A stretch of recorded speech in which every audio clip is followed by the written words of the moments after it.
This is exciting.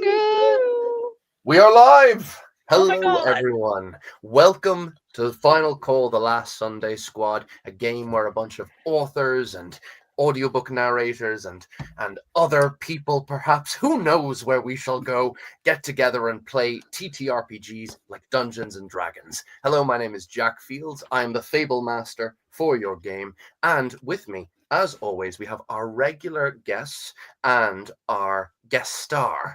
So we'll go through each person one by one, a little bit about you, where you can be found, what you're working on, and we'll do the same at the end. Let's do lightning round so we can get right to the game. We'll start with the wonderful KT Hanna.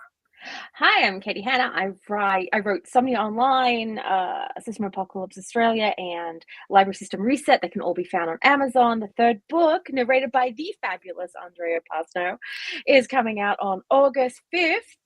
And I've just finished book 5 and I'm about to start book 6. Hell yes, KT. Thank you so much for starting us off. Next, we go to Brian J. Nordon, the legend. I cannot match that energy right now. I'm Brian. Sorry, doing my best. Sorry. I write Quest Academy. Book 4 came out on Amazon on the 23rd of May for ebook. It is out on audiobook on the 30th of September. Book 5 for ebook is up for pre-order, releasing November 14th, but it's already finished over on the Patreon if you want to check it out and you're impatient. That is it, I believe. Thank you, Brian. I mean, you still managed to make it charismatic. That's just the nature of you. Flourish. Yeah, sparkles. And speaking of sparkles and dynamism, etc., the wonderful and the fabulous Rachel Ní Chuirc. I wish to be introduced like that at all times. Thank you very much. Hello, I'm Rachel Ní Chuirc, and I have a completed series, The Knights of Eternity. The third book on audio just came out by this little up-and-coming narrator. I don't know if you've ever heard of her. Her name's Andrea Parsneau. She's totally new, but I said I'd give her a shot, because I'm really nice like that. But yeah, I'm very excited to be here. Thank you so much, Rachel. And our peerless guest star, the one, the only, Andrea Parsneau. Hello all! My name is Andrea Parsneau. I'm an audiobook narrator. If you had not deduced that by now from these lovely ladies, you can check me. I work on a lot of different things. And so if you want to come check me out, best thing to do is discord.gg/Andrea Parsneau. Easiest way to find me. I am there Monday through Saturday for the most part. Hell yes. Yeah, seriously, these people are the best of the best. You got to check out their work. They are incredible. Okay, let's dive right into a recap of some little events. We'll get into a quick intro and then into the game.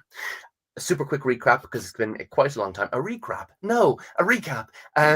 Last time we had come to a situation that was quite fraught in the old decrepit temple consecrated to the Wicked Witch, long banished from the city, the previous ruler banished by the Fable Coalition led by Geppetto and Bernard Wolfe and Snow White and other members. In this old decrepit temple, the players had joined up with the Forgotten Eighth, the eighth member of the Seven Dwarves, as a kind of rebellion against the hideous leaders of this city, awful tyrants that they are. However, the Forgotten Eighth Dwarf and all of his cabal of miscreants for good were ambushed by Bernard Wolfe, his lover Rebecca Riding, also known as Red Riding Hood, and a little cohort of their bobbies, their mechanical, fiendish police force. Several prisoners had been taken, ones that our players care about very deeply. A vagabond of great charm named Thaddeus, a young inventor named Rachel, and KT's rat. I can't quite remember. I think it was actually in danger. Is he still alive? Fred! Is Fred still alive? No, I threw Fred. Yeah, he threw with Fred. catapult. Fred Fred's was alive. In the course of these events. Fred was immolated, but then I believe healed and restored to. Oh, good. Got my Fred however, back. Haha, silver. But here's the thing. So as the players were facing off against Bernard Wolfe, otherwise known as the Big Bad Wolf, they found themselves rather outmatched by his ferocity and cruelty, as well as Rebecca Riding's surprising talents for havoc. As well as fighting against Beauty and the Beast, the players found themselves contacted by Rumpelstiltskin, a powerful and secretive deal maker. Having made a deal with Rumpelstiltskin, who called in a favor with the players from long before in a previous session. The players were teleported to a pocket dimension, a kind of memory of this temple in the era of the Wicked Witch's power, when the eerie green light of her presence was much more potent and tangible. In that space, Rumpelstiltskin provided you with a chance to kill Beauty and Beast, fighting them on an equal footing. You did so, confronting Beauty with a great deal of pain, and Beast, she was confronted with paternal issues. You fought her with daddy issues and defeated her and destroyed her utterly. Beauty, however, you kept alive on Rumpelstiltskin's wishes. Who knows what plans Rumpelstiltskin has for the unconscious Beauty, but there he is.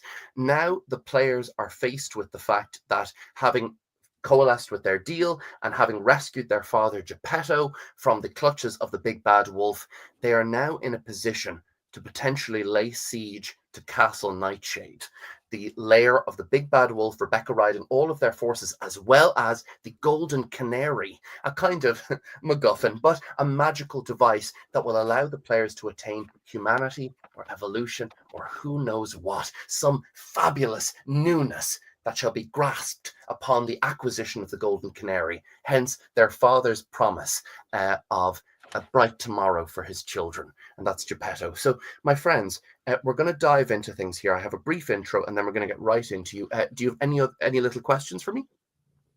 Yes. I have a question. Can you remind everyone, and everyone here and everyone listening, what Beauty used to call Rumpelstiltskin? Yes. So there was a moment in the past episode where it was revealed in a moment of contact with Leonora that Rumpelstiltskin has established telepathically that Beauty had referred to Rumpelstiltskin as Crumple Foreskin. There had been great cruelties exerted upon Rumpelstiltskin, and he has my pity as the Fable Master, regardless. Oh, that was it. That was my question. Of course. My friends, our penultimate session for the last one should be played live at LitRPG Con in 2 weeks in Denver, Colorado, live on stage with all of our guest stars from previous episodes. Oh, I know I was supposed to save it until the end, but I couldn't help myself. For now, my friends, our penultimate session. Here goes.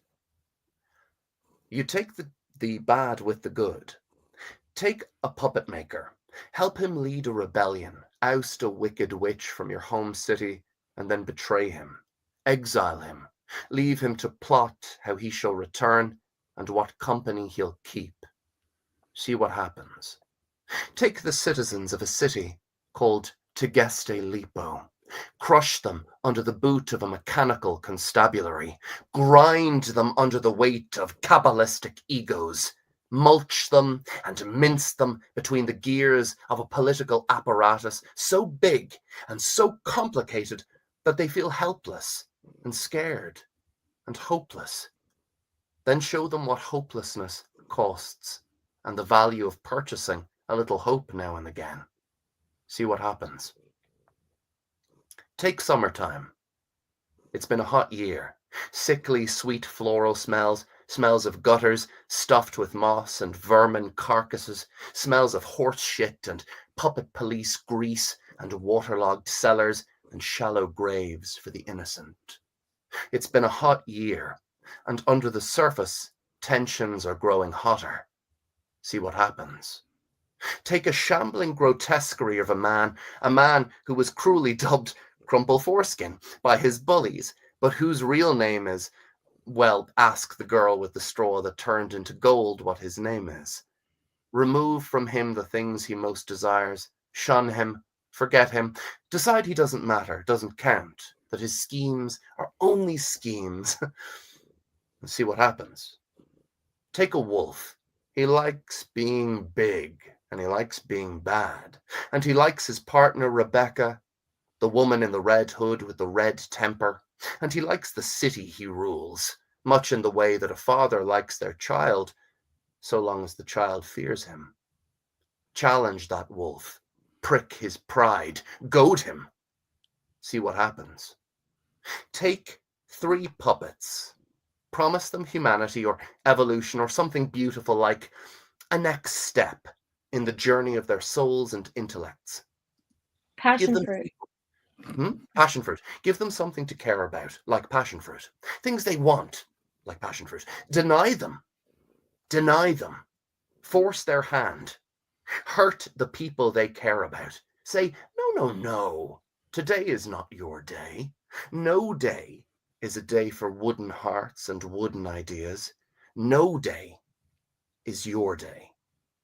See what happens.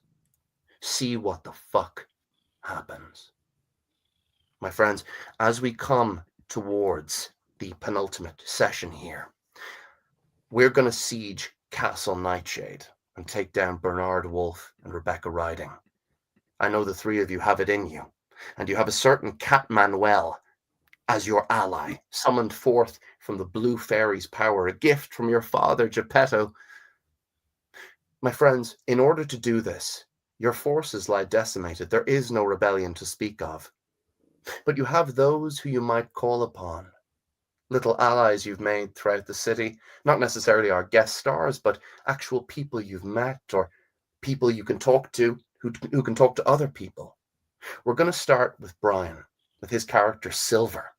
Silver, how do you gather a force to lay siege to Castle Nightshade? So normally I would go with theatrics. I wouldn't be as charismatic as my siblings. So as charismatic. So what I would more than likely do is I would probably focus on the injustice that little Rachel has suffered and kind of get a sort of a rowdy crowd that are like, you know, hey, we want justice for that. They can't get away with that sort of shit. So I would probably lean on her father. What was his name again? What did he sound like? Oh, Coleman. Yeah. Coleman. Yes. He Coleman runs. Park. Yeah. He runs the shop. Yeah. Yeah. So she just diffused it. Anyway, it's you are no fun, Rachel.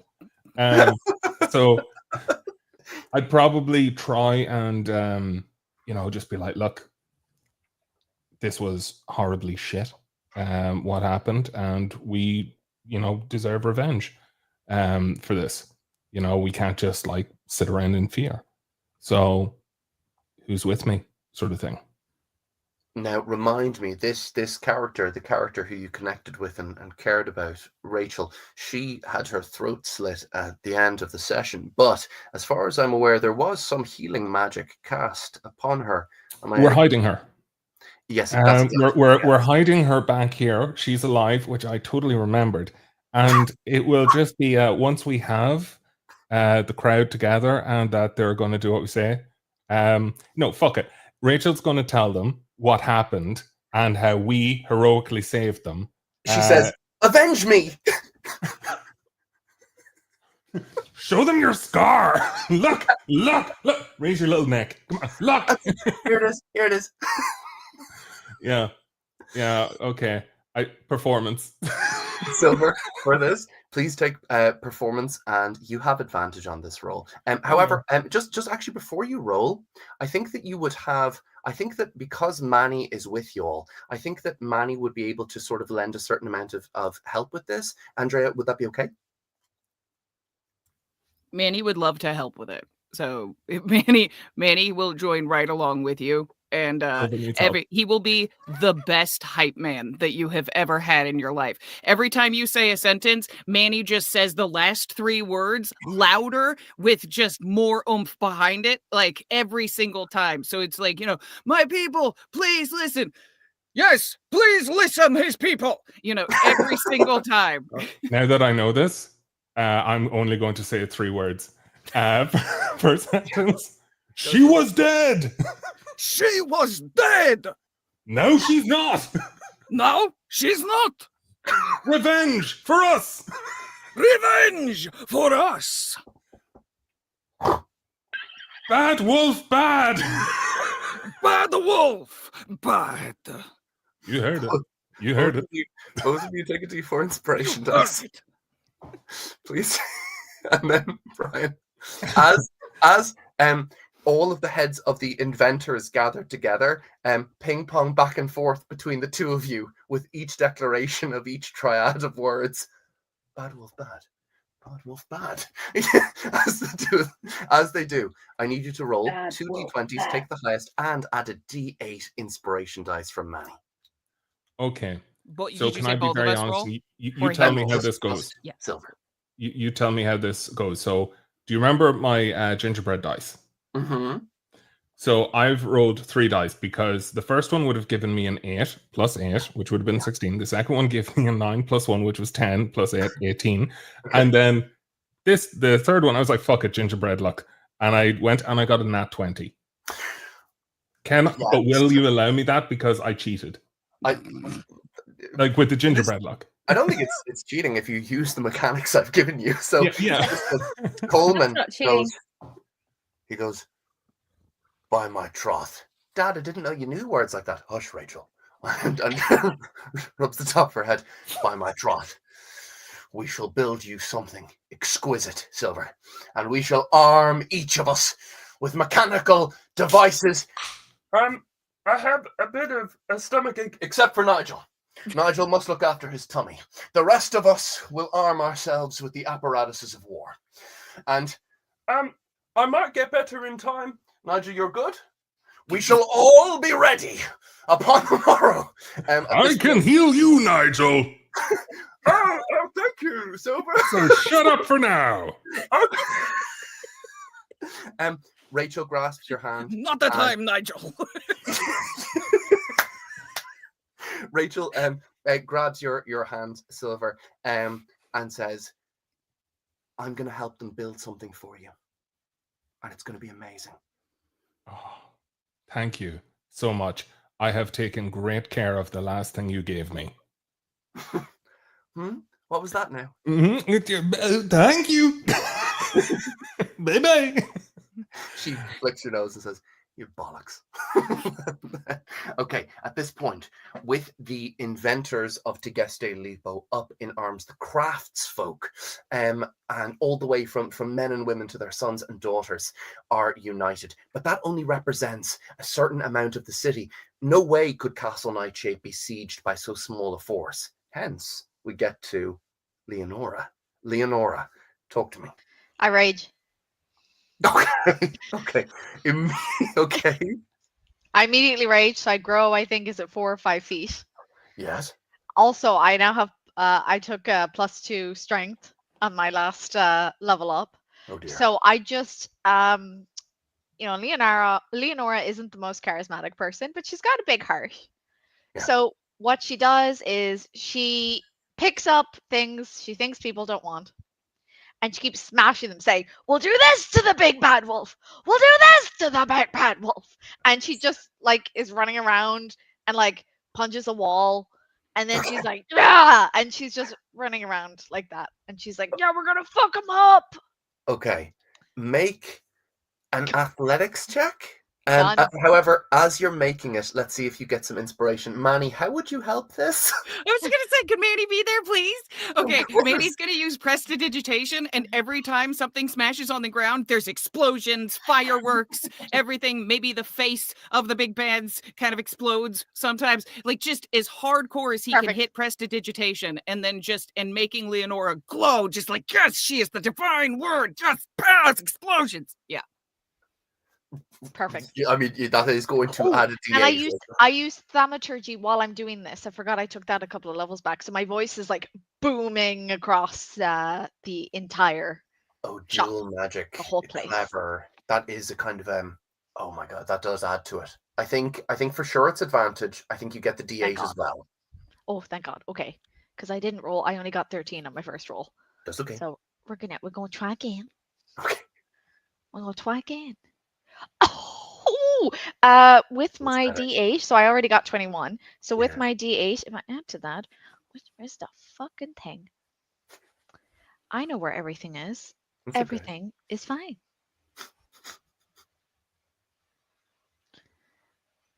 I got 27. Okay.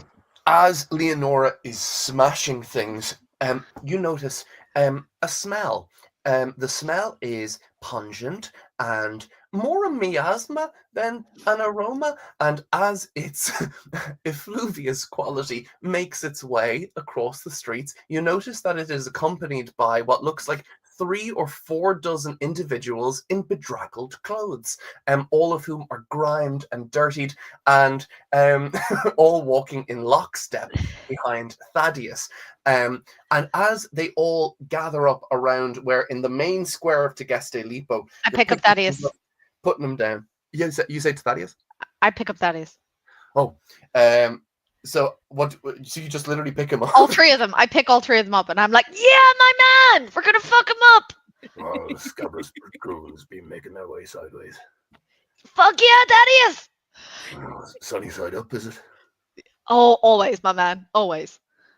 We're behind you, Leonora. Hey, Markle, you're. And then he puts him down and like high fives all of them. One of the folks comes forward, and they are more nose than face, but it's kind of a fabulously proud nose as well, although covered in fabulous boils, a kind of a constellation of boils. And as this person, a nose masquerading as a person, really approaches, they say, "Right, okay, say you win and your lot win this conflict, right? And say that we help, okay? What is your plan given the, shall we say, domicilically challenged?" What you want? Well, first of all, we'd like a total upheaval of the economic order. We'd like a taxation system to be implemented, twisting in a DNA helix throughout all systems of society. Tax the rich, provide social housing, and creates a stable floor as it is for all of society. Is that correct? Yeah, it's a fair summation. We'd also like a fair access to food and leisure centres. Oh, I love me a leisure centre. Yeah, that makes sense. Right, Is okay. Manny watching the the back and forth?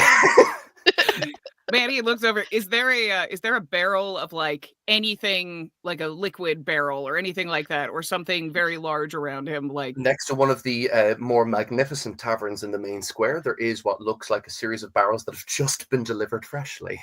Delicious cider. Manny takes the time to kind of sidle over to the barrels while Leonora is talking, and he starts pulling one of the barrels over. And as soon as it seems like this guy's really got Leonora cornered, and Manny doesn't like it, he's gonna look over and goes, "And then we also smash him!" and throws the barrel on the ground and lights it on fire. And then that happens. So we'll have leisure centres and fire. Yeah, okay, so you've got a good system of central heating. Okay, we can work with this. So they all gather up around Leonora, to arms! And all of them produce cudgels, clubs, rusty pickaxes, a cornucopia of stolen garden implements, and one extremely perplexed possum. So it is, you have an army at your beck and call, Leonora. However, still, we are not enough. It is completely hopeless. There is no chance of taking Castle Nightshade with this force. Hey, Etienne. What you got, Katie? Who are you going to recruit? Oh, you're on mute, darling. Oh, I'm my brain's muted. I'm like, I don't know. I've got my rat. I've got my rat sitting on my shoulder. I could recruit all of the rats in the city. You want to give it a try? We can do that. Yeah, we could do that. Okay. I mean, I put my points into charisma, so I'm sitting pretty at charisma. I can talk to them. Sounds good. Let's they'll like me. Okay, go in with the strategy because we're crafty sons of bitches. Yeah, and they can show how crafty they are, and any cheese they find, they can keep. Okay, you're starting from a good position in negotiation, Toots. Let's do this. So as you head down into the sewers, you watch as your tiny little rat gets off your shoulder and goes, "Hey fellas, hey chicas, hey guys, come here!" And as there's a huge, there is what sounds like a distant wave, like crashing upon a shoreline. It is tens of thousands of scampering feet. All sewer swollen rats begin to make their way, squeaking and chittering in that rattish tongue to themselves. And as they group up around you in the dark, you are surrounded, my friend, by those luminous, beady little eyes, so full of Pied mystery. Piper of Hamelin, eat your heart out. Oh, we ate him. We ate his Oh, fucking face. good. See, you can have all the cheese and any dead bodies you want. An awful lot of us is going to be... Oh, hold on, I'm on your side. Yeah! You watch as another rat comes forward. Hey, I'm Big Tony. I'm a rat. The full name is Anthony Ratildo the third. I've got some concerns about the general malaise of battle. We're pacifists by nature, you know. We're stealers, we're takers, we're cheese takers and possibility makers. You know, we kind of got a philosophy here. I'm not quite convinced that the risk is worth the reward. You know what I mean? Some Gouda for tens of thousands of cadavers. You get me? Which you can also have. Manuel, you're with Cat Manuel. You're with KT as well. Can I help KT? I have. Okay, so this is a little bit of a twist. I have counter charm that I can spend a bardic inspiration on, and if I do, it's charmed against, or you get advantage against like frightened or charmed. Can I use it as a bolstering of their feelings, like this, like to make them brave, to make them powerful? I just play my lute while she's talking to them, like very inspirationally. I think, Manny, we're going to need a first roll from you here because, and it's going to be a performance check because all the rats go, "That's a cat." Fair play. Did not think that through. Extremely frightened. Thank you, Brian, for noting that in our comments. You are absolutely right. Fred that is already a cat. knows that Manny is an awesome friend of the rat's cat. See, so Fred can also vouch for Manny. What did you get on your performance check? I was maybe or maybe not tied up in what was going on and didn't look, but I'm definitely letting the die roll now. Manny didn't do good. Manny got a 15. Disguise self. I was right all along. Andrea, 15 is good. That is exactly what you needed. I could add inspiration to it out of sheer fear because he just realizes that this is probably not the greatest thing in the world halfway through when he sees their little beady eyes afraid. So. But this is the thing, is that as they're kind of vacillating because you've come in with Etienne, who is a friend of Can I use my persuasion? Can I use a persuasion check? I think your persuasion is going to be for convincing them to fight with you. In this case, your rat goes, "Etienne's right, you guys. Cat Manuel wouldn't hurt a fly or a rat or any other sort of pestilential creature. He's very nice." And the others isn't trying to attack him. No, he's really trying to help this situation. Honestly, feels like he's made it more complicated. He only looks at his ravenous hunger once or twice. He's only done it twice, I think. One of those was not fair. I was baited. I had a little buttery glaze on my chest and nipples, so I understand why the temptation was there. I had been in butter. That makes sense. I was asking for it. Delicious. Oh God! I'm the problem. Manny is a vegetarian. No one has anything to fear. He's also magical by nature and does not require sustenance as you think of it. The big Tony Ratildo says, "Oh, you're vegetarian. That's all right. Well, at the end, I'm here. We're hearing your points. Try to sell." And it will mean that the city is yours, and there aren't any horrible people who would take away all of your cheese. You think that if you're giving them all the bodies and the city. So let me get this straight. So if you take over the city, rats inherit the earth. It's like Laura Dern. Rats inherit the sewer that they can have without anybody bothering them. We get to kill all sewer workers. We get to kill. You really wouldn't want to do that. Yeah, true. They're kind people. They're doing a service. See. Okay. All right. Could you roll persuasion with advantage and with a D8 inspiration dice, please, Katie? Oh, dude, I've got +6 to persuasion anyway, and I rolled a 16, so that's like 22. Do you want me to roll more? A D8 always. Hey, yeah, absolutely, always goes a long way. Where's my D8? Oh, there it is. You got this. +6, so that's what, 26 or 32. 32 is. Plus 6 to 22 is 28. Unless I'm missing a number there. But 18 plus 6 is Plus 6 is 24. Sorry, 30. It's 30. got you. Plus 6 Excellent. on my D8.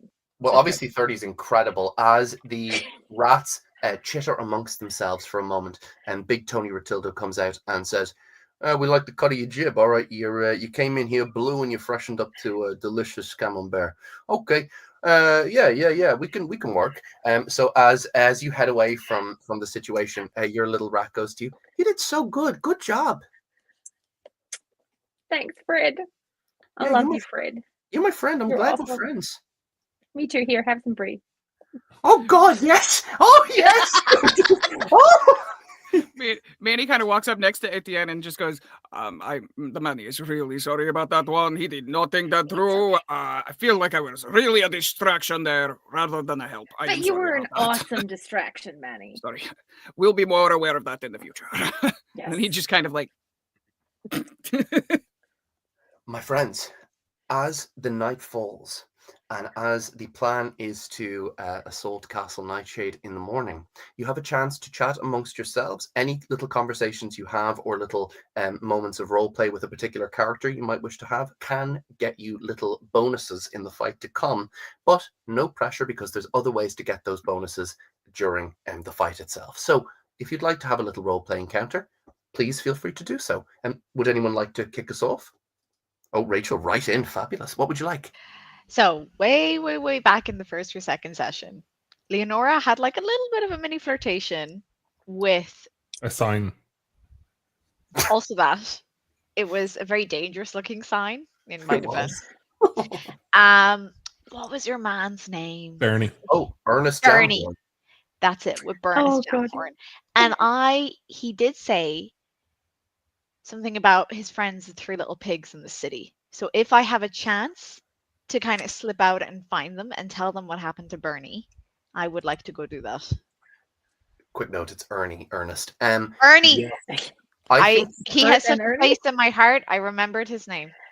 So, Rachel, I know what you're getting at. He had referenced the three bears. Goldilocks was the weapon. With Goldilocks. Mm-hmm. The three bears are actually still alive from your conflict with Goldilocks and can be found in the city should you wish to chat to them. Yeah. Can I do that? Is that nonsense? Absolutely. Because I don't really remember enough about Ernie maybe for this to be a nice moment. No, it is a gorgeous moment. Here we go. As you head towards what is called Pygmalia. Pygmalia is an animalistic or lycanthropic bar where people who turn into animals or animal people with sort of anthropologic qualities can meet up and get absolutely pissed. So in here, within Pygmalia, you find the three bears drowning their sorrows in exquisitely intoxicant honey. It's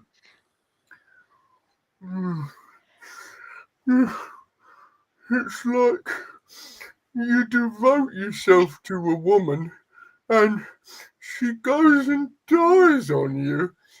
In her defense, brother, it wasn't Goldilocks' fault. I know.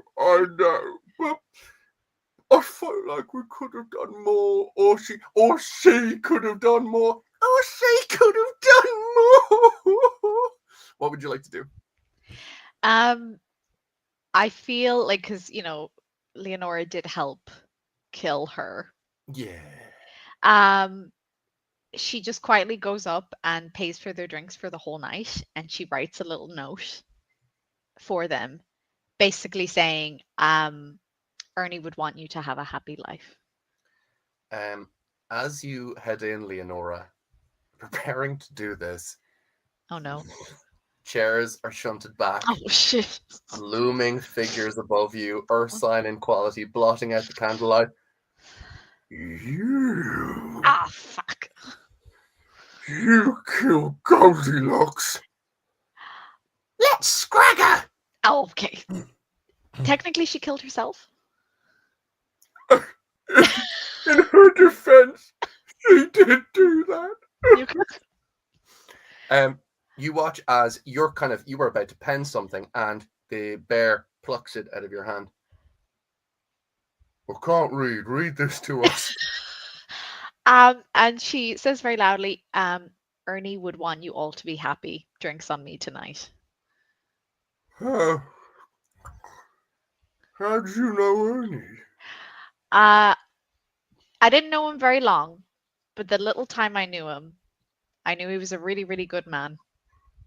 And I fought with him on the night he died.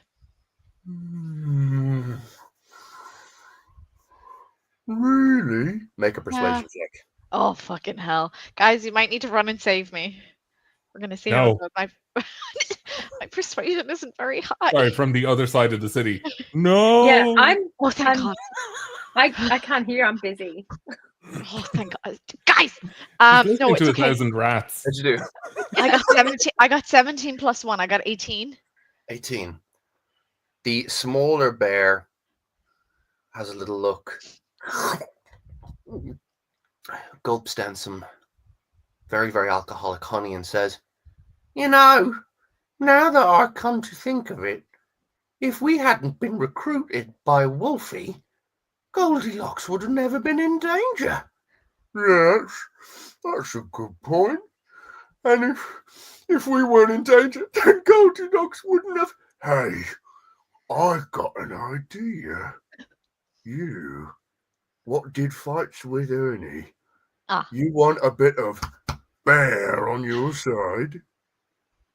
And like she just, like every single scrap of gold she has, which she doesn't know how much it is, she can't count. She just dumps it on the bar and she's like, drinks for everyone.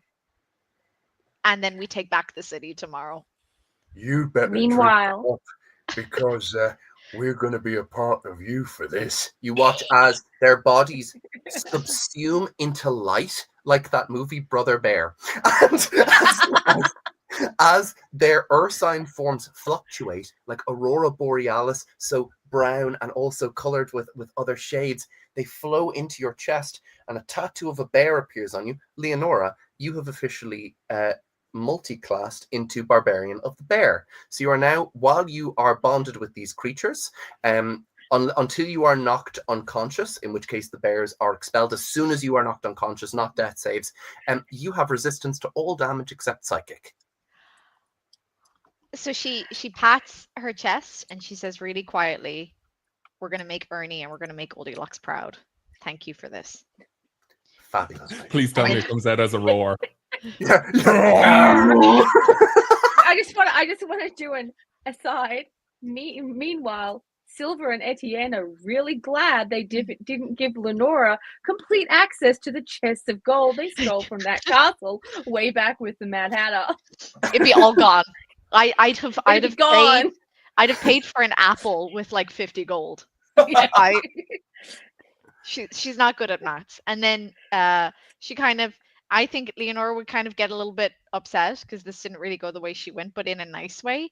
And I think she'd then sit down and be like, "We're drinking, boys." And she grabs some honey and she sits down.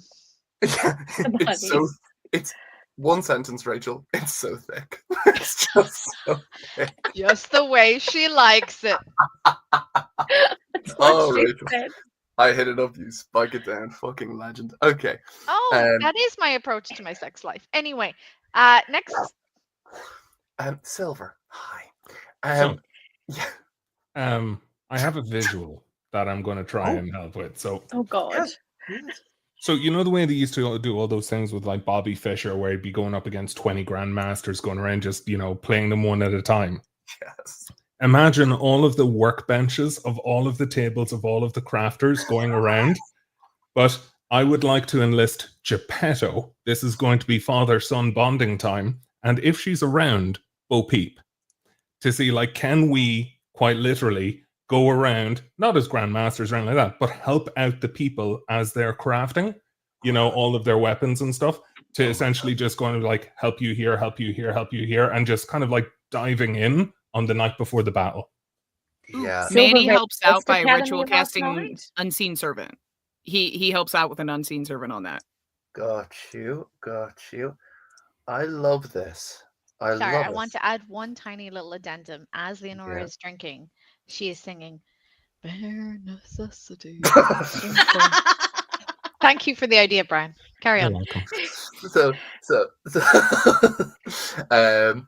Or a prickly bear. God, I love that song. So, as you're making your way from workstation to workstation, Brian, a skill for Silver here that leaps to my mind, I think, is sleight of hand or perception. Which are you feeling? I would probably feel perception a little Right? bit more. Yeah. So yeah. Oh, I think with Geppetto and with the unseen servant, I will give you I don't think it's full advantage. I think it's a D8. Okay. I have a lot of gingerbread luck left. Don't worry. Okay. Doesn't that reset every day? Where- I think It'll it be does. back You're to the right. battle tomorrow. Well said, KT. Absolutely right. Let's see how we go. So it's plus a D8. Yeah. Give me a second. I didn't mean to say yes so coquettishly. Yeah. Oh. 17 plus 3. And I'm going to use my D4 inspiration. Wow. die. Whoa. So 25. 25. My son, I would offer you insight, but it seems that you are able to gauge problems before they even happen. You have learned so well. Father, as lovely as it is to gain Yes. praise from you right now, and I Yes. love that, you Yes. made me. So Oh, yeah. all of this, Oh, yeah. all of what I'm doing, Yes, all right. essentially an extension of you. So Gotcha. I would love if you could get your head back into the mindset when you made me and Yes. make other incredible things. Not Gotcha. Leonora. Don't focus on that. Focus on when you made me. Okay? Yes, all right, Help okay. these people. Yes, all right, okay. Point taken. Silver. Brian, I'm just gonna give you a choice. Would you like gun upgrade or would you like grenades? Counter proposal. Gun upgrade that shoots grenades. The money is in full support of this idea. Also, Fable Master, you will remember that when I was DM for a few seconds, I did say that whenever I leveled up, so did my equipment.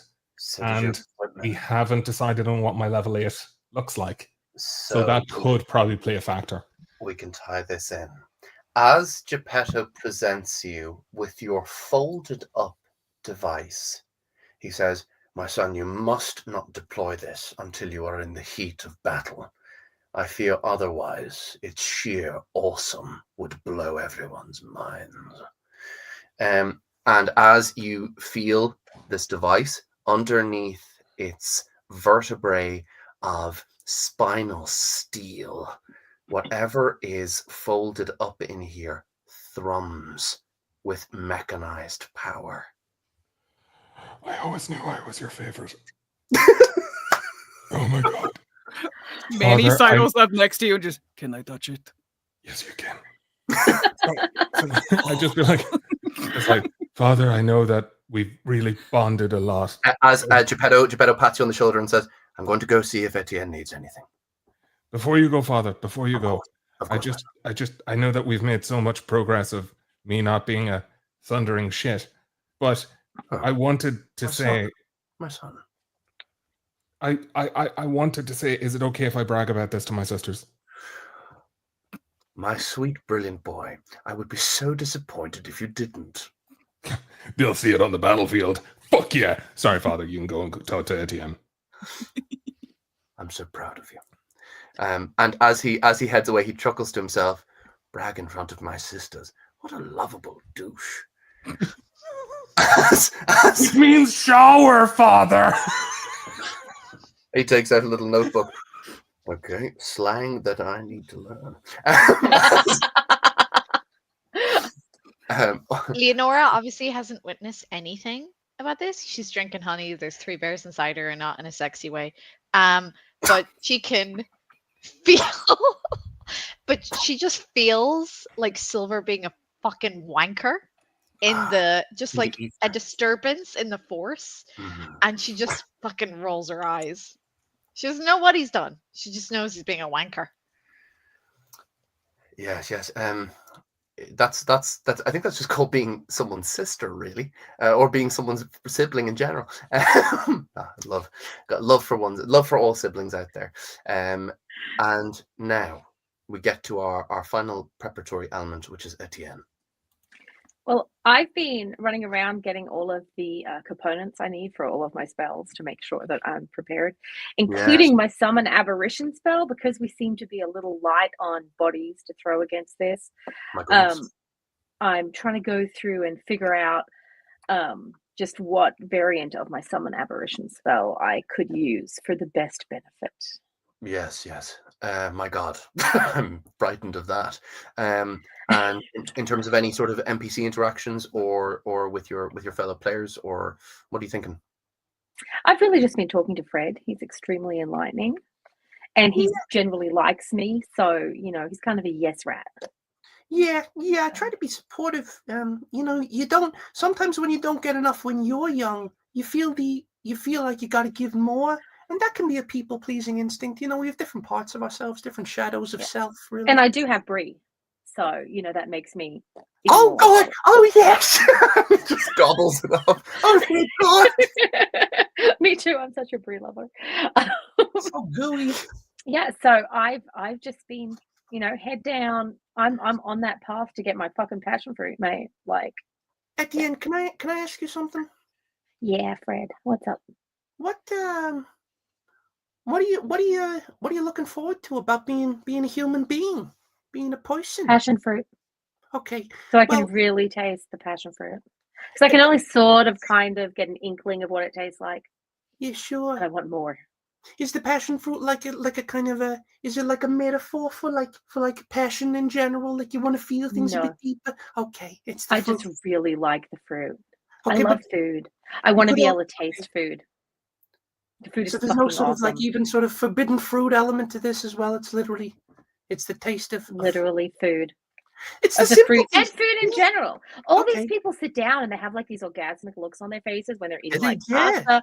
And I'm, I don't exactly have the right taste buds for this. Yeah.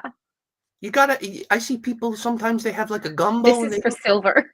Oh yeah, there's a little middle finger.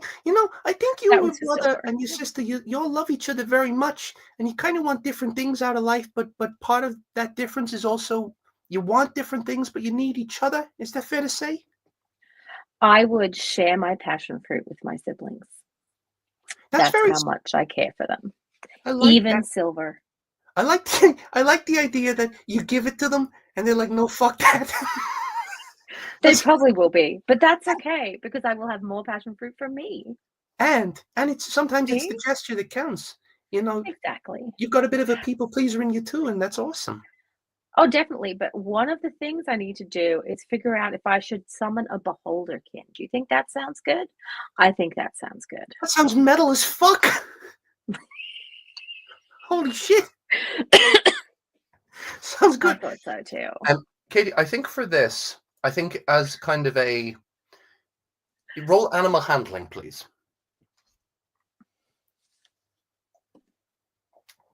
17 plus 1.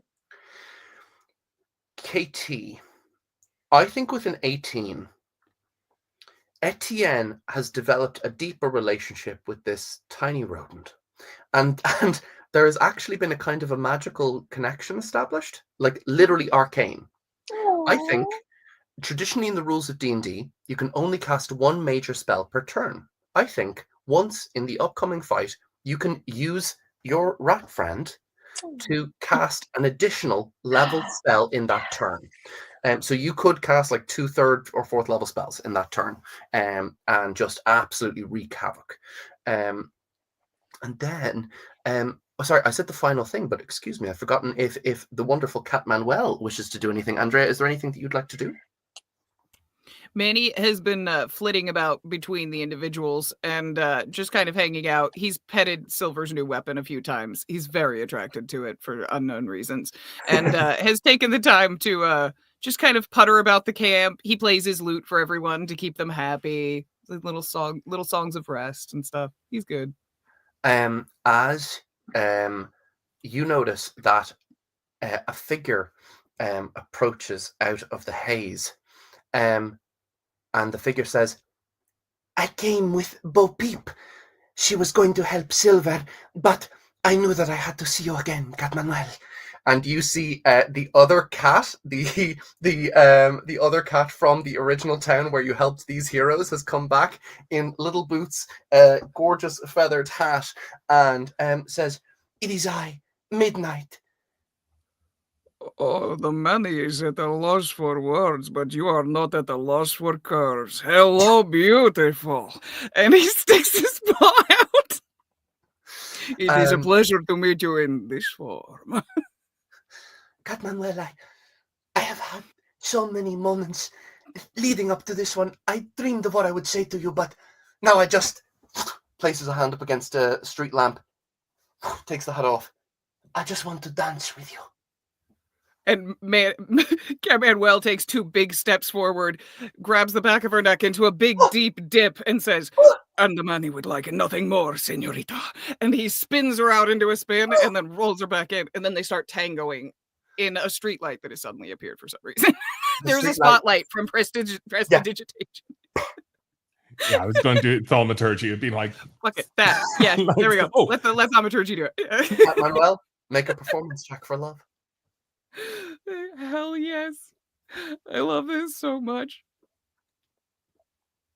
I really need to keep that screen up. I apologize for taking forever on it. 16. 16 is a success for love. So at this point, with Midnight...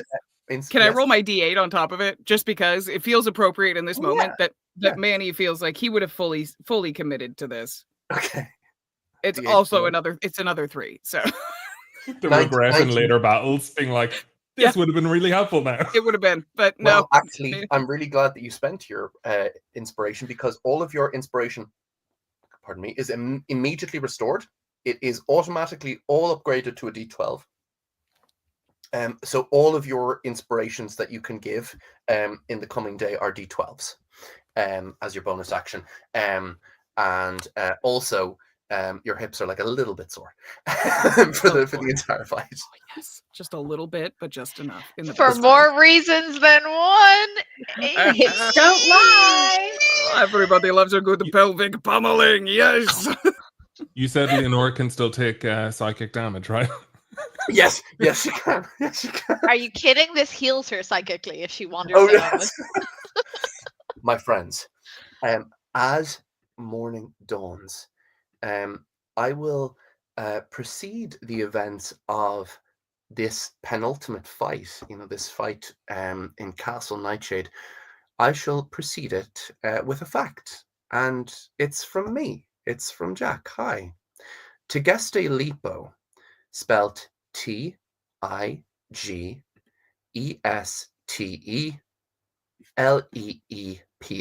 and I can put that into our chat. Tegeste Lipo, that city that I named before our game started, is an anagram. And so it's a jumble of letters together that, when rearranged, can be something else. Just letting you know.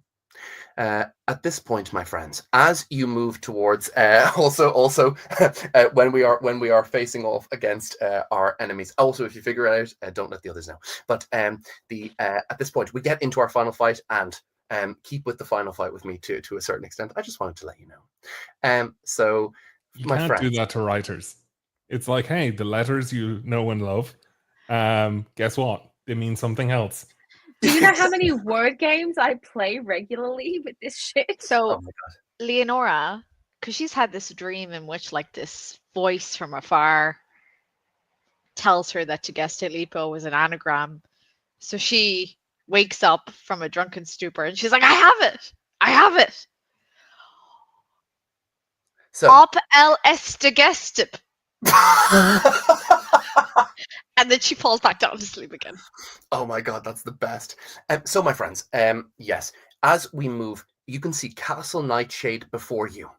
It looms with it at this huge edifice of dark stone, its massive crenellations, a crawl with animated ivy and patrolled by the bobbies, mechanical police equipped with truncheons, their lacquered wood mustaches gleaming, crimson eyes glowing like hideous spotlights. As each of you, could you each describe how your individual faction swarms the battlements and takes down the mechanical bobbies? We'll start with, I've been going in kind of weird orders, but we can start with the wonderful KT, with Etienne. How does your faction swarm the battlements? I was still working on the word. That's not my fault. What have we just encountered? What? What did we just encounter? Wait, KT, what pay attention to the game. I was. You gave me a freaking anagram. I was just saying it was one. You are okay. I will. In this case, you are Castle Nightshade, huge dark edifice, a crawl with ivy, loads of bobby police officers, and these are the mechanical puppet officers who are controlled by Bernard Wolf, originally designed by Geppetto but taken over by the enemy Fable Coalition. Okay. Describe how your faction takes part in this siege. What does it look like? Okay, so rats are generally like pretty stealthy, right? And you said there are vines all over this structure. Yeah. Plus, it would have like access to the sewers, right? Mm-hmm. So I want to send my rats in to surreptitiously get behind enemy lines and be ready to strike from the back. Yes, there is a kind of a huge gush of rats from the sewers.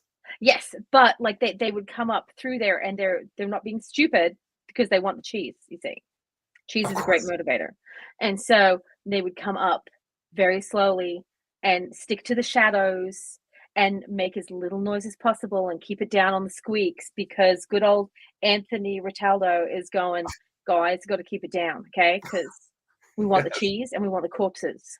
Yes. They're ours for the taking, okay? And so, yeah, so some of them can like scale up to the ramparts, because there'd be ramparts, right? Of course. Like absolutely. A massive fucking, yeah. And so they can scale up using the vines, and the others can come up and be ready to strike from behind. Incredible. I have this image of them swarming so secretly and quietly. How magnificent. A gorgeous image. And their tiny little scampering feet. These enemies are not going to know what hits them until it's too late. Next, we have Rachel's faction, or rather, Leonora's faction. So, I have an entire army of homeless people behind me, right? And all of them have slingshots and little hand catapults, right? Yes. And inside each of these, they have dozens and dozens of tiny wrapped up balls of cloth. And inside these wrapped up balls of cloth is human shit. Okay. And what they do is they want to allow the rats time to attack. So they are going to hurl their human excrement over the wall at the enemy, okay? Hitting them in the face, hitting them all around. They just want to cause absolute confusion. Oh my God. Absolute drama, so that the rats can like sneak in and do their thing. Incredible. And as they do this, they yell down capitalism. They do so. I can hear it. I can picture it. I can smell it. As this happens, as the rats and the domicilically disadvantaged are working in consort together, what are the inventors up to, Silver? So my thoughts here is depending on the level of scale or shit we're dealing with here. We could have a Zeppelin just looming in. We don't know how well they did. My best guess is that we have quite a number of people with ranged sort of responses to things. So I would imagine the sort of like battlement of sort, of just kind of like, you know, rather than going in deep, they're all literally just mounting themselves on the fucking wall, using it as cover, and just creating this entire like sort of like potentially an upcoming barrage of bullets and warfare. So yeah, we're all ready. But I would probably call to the bobbies and be like, because we did have that one little moment before of being like, hey, you were dad's puppets too. So rather than it just being like, hey, let's kill them all, Yes. I think I would probably try and like, I want to kind of give a speech of sorts to say like, hey, you don't have to be evil. You could join us instead. But rather than it just being a persuasion, I kind of want to take out the fucking grenade launcher gun and put it right beside me to be like, there are two ways of us doing this. And I want you to understand that there is a wrong route. Yes. So Yes. more intimidation, which is very much my sister's thing. I'm not an intimidating guy, but the gun is. Okay. Got you. I can picture it. So sorry, you're actually looking to make a roll here in terms of... Yeah, I want them to see the light. Now, there's a chance of that light being a grenade. Okay. In that case, I think it's probably a persuasion check. Yeah, let's do that. Okay, fabulous. Go ahead. So that is 14 plus 4, that is 18. 18 is... Oh, the pull of Bernard Wolf's control is near absolute. With an 18, you are able to trigger certain sort of gyroscopic whispers of dissent within their core, and I think that creates an opening for you. It doesn't change the circumstances, but it creates an opening. Can you use an inspiration? I think in this case, not after we've calculated the result. But a fair question, absolutely fair. In this case, also just for the cleverness of it, Brian, take a D4 inspiration dice. And just for the little flavor text of it, like the little like whispers and stuff like that. I want it to be the list of everything that we've killed, everything on Bernard's side that we've killed. Literally going through the list of names of everyone that's dead and how we're still fighting and we're still full up. Yes. Leonora, hi. I'm sorry. Why did I not get an inspiration dice for shit catapults? I'm so sorry. I find that racist. Because you've been flinging shit the entire campaign. That's the point. That was why they're shit catapults. That was the joke. Rachel, as Leonora runs through the forces, through that created space, much like that curry through the homeless people, yes. Some of the shit impacts the back of your head and you take 8 points of psychic damage. I'm joking. No, Rachel, please take... In fact, both Rachel and KT, please also take a D4 inspiration dice. I couldn't resist the joke. I'm sorry. I mean, it wouldn't be fair, to be honest. So at this point... Fred was getting very offended. At this point, Cat Manuel, Andrea, I'm going to leave this up to you. So we have, if you can all picture it, the bobbies wielding their truncheons. Stop, intruders, as they're being overwhelmed, splattered in shit. Rats dangling from their wires, like these anaconda-esque wires hanging out from their body, burrowing into their heads, ripping out chunks of their eyes, as well as the inventors wreaking havoc upon them, led by Silver's discretion, and Geppetto's wrath. Tegeste Lipo, this is for my home city. My children have come for you, Bernard. They've come for you at last. And at this point, Cat Manuel, please give us the sense of how the party gets into the castle itself. Just paint that picture for me, Andrea. Go wild with it. And you guys are going to arrive in the throne room to face off against our main baddies. So have your battle plans prepared. Manny charges behind everyone as they unleash their forces on this castle, and as he sees the first ones kind of going for alongside the rats with a kind of tip of the hat to all of them at a safe distance away, he kind of charges forward ahead of everyone to a degree and is just kind of sending out starry wisps back and forth to try to just illuminate and do damage and that kind of thing. And he is in front, However, bouncing back and forth as only a cat can, making sure our path stays clear for everyone to charge bravely into the fray in through the entrance of this keep castle. Incredible. Manny, first of all, Andrea, for that description, and for Manny's clever attenuation, that razor sharpness in the face of so much chaos. Please take a D4 inspiration dice for me. And my friends, as you break through, totally decimating the forces, perhaps without destroying the puppets. Who knows how your character feels about destroying fellow puppets, but certainly making your way past them in as efficient and as awesome a way as possible, knocking them aside, picking them up, throwing them into groups of one another. Silver taking pot shots with his new weapon, Etienne ensorceling and winking out their eyes, blinding them, making them stumble into each other. Cap Manuel leaping from shoulder to shoulder as he quickly eviscerates elements of their internal circuitry, causing the creatures to stumble over in sort of hideous contortions. And as the sounds of battle fades, those mechanical crunches and grindings, the roars of battle of who knows which way this fight will go. We are all in danger. The peril is deeply profound, and yet you are all, the four of you, at the center of this conflict, the nucleus of disaster, whether it is yours or for the enemy. We shall soon find out. As you arrive at the throne room of the Wicked Witch, you find it desecrated and transmogrified by the Fable Coalition.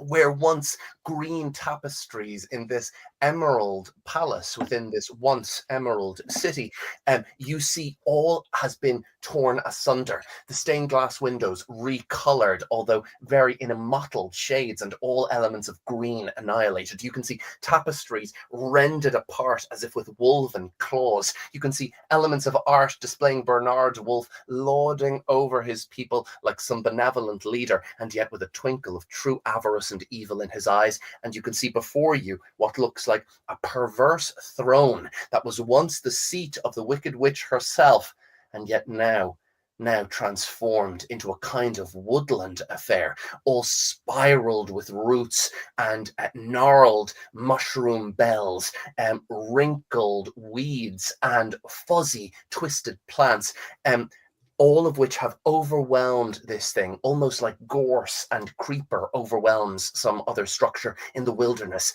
The big bad wolf has brought the woods here to the city, as well as his own cruel mind. You can see Bernard seated there with his rapier in one hand, sort of dancing a little ditty upon the air, while nearby sweating members of the populace, a group of performers, are rattling out and sawing out a ditty for his amusement. He is literally listening to this music, and a kind of an orchestral tune while this battle goes on. So unconcerned is he. He doesn't give a shit about you guys. He doesn't think that you are any danger to him.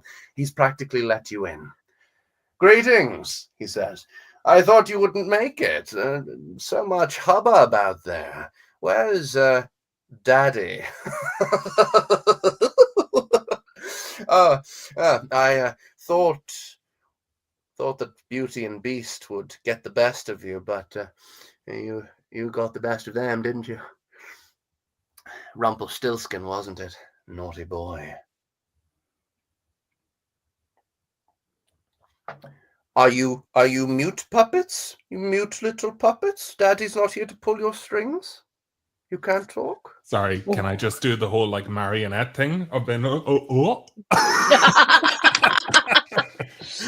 That's very good, puppet. Daddy's taught you to be rude. Has he taught you how to No. kneel? I can show you. We're being polite. We thought he just liked to listen to himself speak. Sorry. I do. It's the only way I can be sure of intelligent conversation. Oh God, you're even more of a cunt. You know, this is the most uncharacteristic thing for me, but I am going to kneel. I'm going to go down on one knee so that I can then aim properly. Yeah. With the gun and be like, just wait for the crescendo of the little beat. Yeah. And as you bring this up, he doesn't move. He's unconcerned. Manny, I saw Andrea's hand go up there. I was going to ask if I could sleight of hand and greater invisibility myself. Oh, Andrea, yes, you can. Yes, you can. I think that's. I actually think. Can I help her Oh. out by making a distraction? Like while Yeah, if I Brian can is just- bringing up his grenade thing and I'm stepping to the side, calling him a cunt. So, Yeah, if I could duck behind them, I totally will. Yeah. I think Manuel, with this, I need you to make. It's not a sleight of hand. In this case, it's a contested Arcana check. Ooh, okay. Oh yeah, sorry. Contested means I need to roll 2. Not so good. Very good. How'd you do? Ooh, I am not gonna do real well. I only have a +1 at Arcana. But the number you have to beat is 9. Holy shit! I rolled a 10. Yes. Holy As shit. +1. +1. Yes. as your spell succeeds, you watch as Rebecca Riding shakes off her hood and steps from the shadows. Sorry, honey. I missed the damn cat before he went invisible. Fine, darling, fine. It's fine. We'll find the little pussy and we'll teach him some manners. All right. Do you want to shoot me and we can get this started? I've been looking forward to this. Can I just, I don't trust any of this. So, I mean, I'm shit at perception, but can I, Yes, you can make a perception check. yeah, can I Okay. just roll perception? None of this I like. Oh, 2. Okay. I see that I have eyes. You do not get the sense of anything amiss. Leonora, can I have a high five before you go? Before you step away from your brother? Just, Yeah. yes, excellent. Heroism. So, so can't be frightened. Yes. So that should help with the psychic. Yes. To give you a sense of how far you guys are away, your this space is very, very wide. It is about from the throne and the wall behind the throne. It is to the entrance about 250 feet. It's very, very big as central hall school. You guys have come up, I would say, quite a lot of the way. I would say about 200 feet. You're about 50 feet away from the throne, maybe even closer if you'd like. Would anyone like to be closer? No. Manuel? Yeah. Okay. Leonora, I step Manuel? forward. Closer? Yeah. How close? How close? This is important. You said 50 feet, right? 50 feet currently is where Etienne and Silver are. Okay, I'm gonna go to 30 feet away. Excellent. Perfect. And Manuel? Scoping the positions where everyone is it enemy wise? Is it just Bernard that we're concerned about, or are there guards flanking us as well? 0 guards. It's Rebecca Riding, who is on the group's right and who had attempted to interrupt your invisibility. And she is 40 feet away on your right, and Bernard directly ahead, and a group of poor citizens from Tegeste Libo sweating hideously. I'm gonna sneak up behind Rebecca. I'm gonna sneak over behind Rebecca if I can. So as I walk away, I just quietly say to Silver and Etienne, like, I don't like this. I don't like any of it. And I approach. Shoot, little puppet. Can you just raise your finger or can you pull the trigger with it? Come on. Okay, so because I've been goaded, I'll be like, oh, I'm such an incompetent little puppet. Oops. And I angle and shoot Rebecca. Yes. Yes. Okay, my friends, as we kick off, that kicks us off into initiative. As you know, heroes go first. So we've started off with Silver, and Silver, you can go ahead and make your attack roll against Rebecca Riding. We are in the fight. Here we go, the fight for Castle Nightshade. I don't know what any of my mechanics are for my gun, but I know works, that it works the same as your original weapon. You do twice as much damage, and your misfire score has increased by what was it originally 3? I think it's increased to 5. Okay. But the damage is very high. It was a 2d12, I believe, plus 2. Now it's 4d12. If I could fucking hit. Ooh! Oh. It's 14 hit.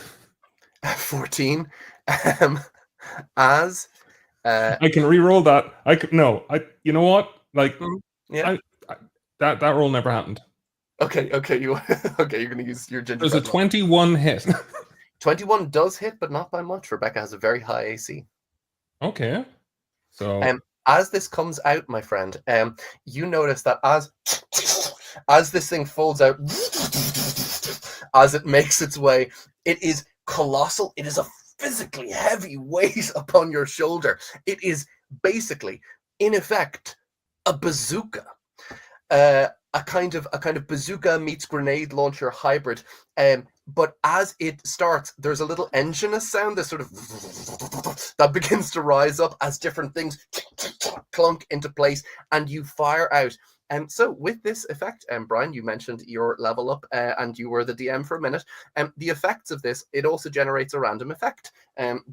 So I need you to roll the D8, please. I have a little table that I'll consult. So roll damage. Sorry in advance, everyone. 1.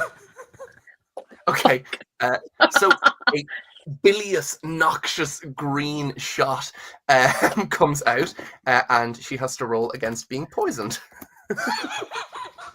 Okay, so that is a Constitution saving throw from her. She's quite good on that.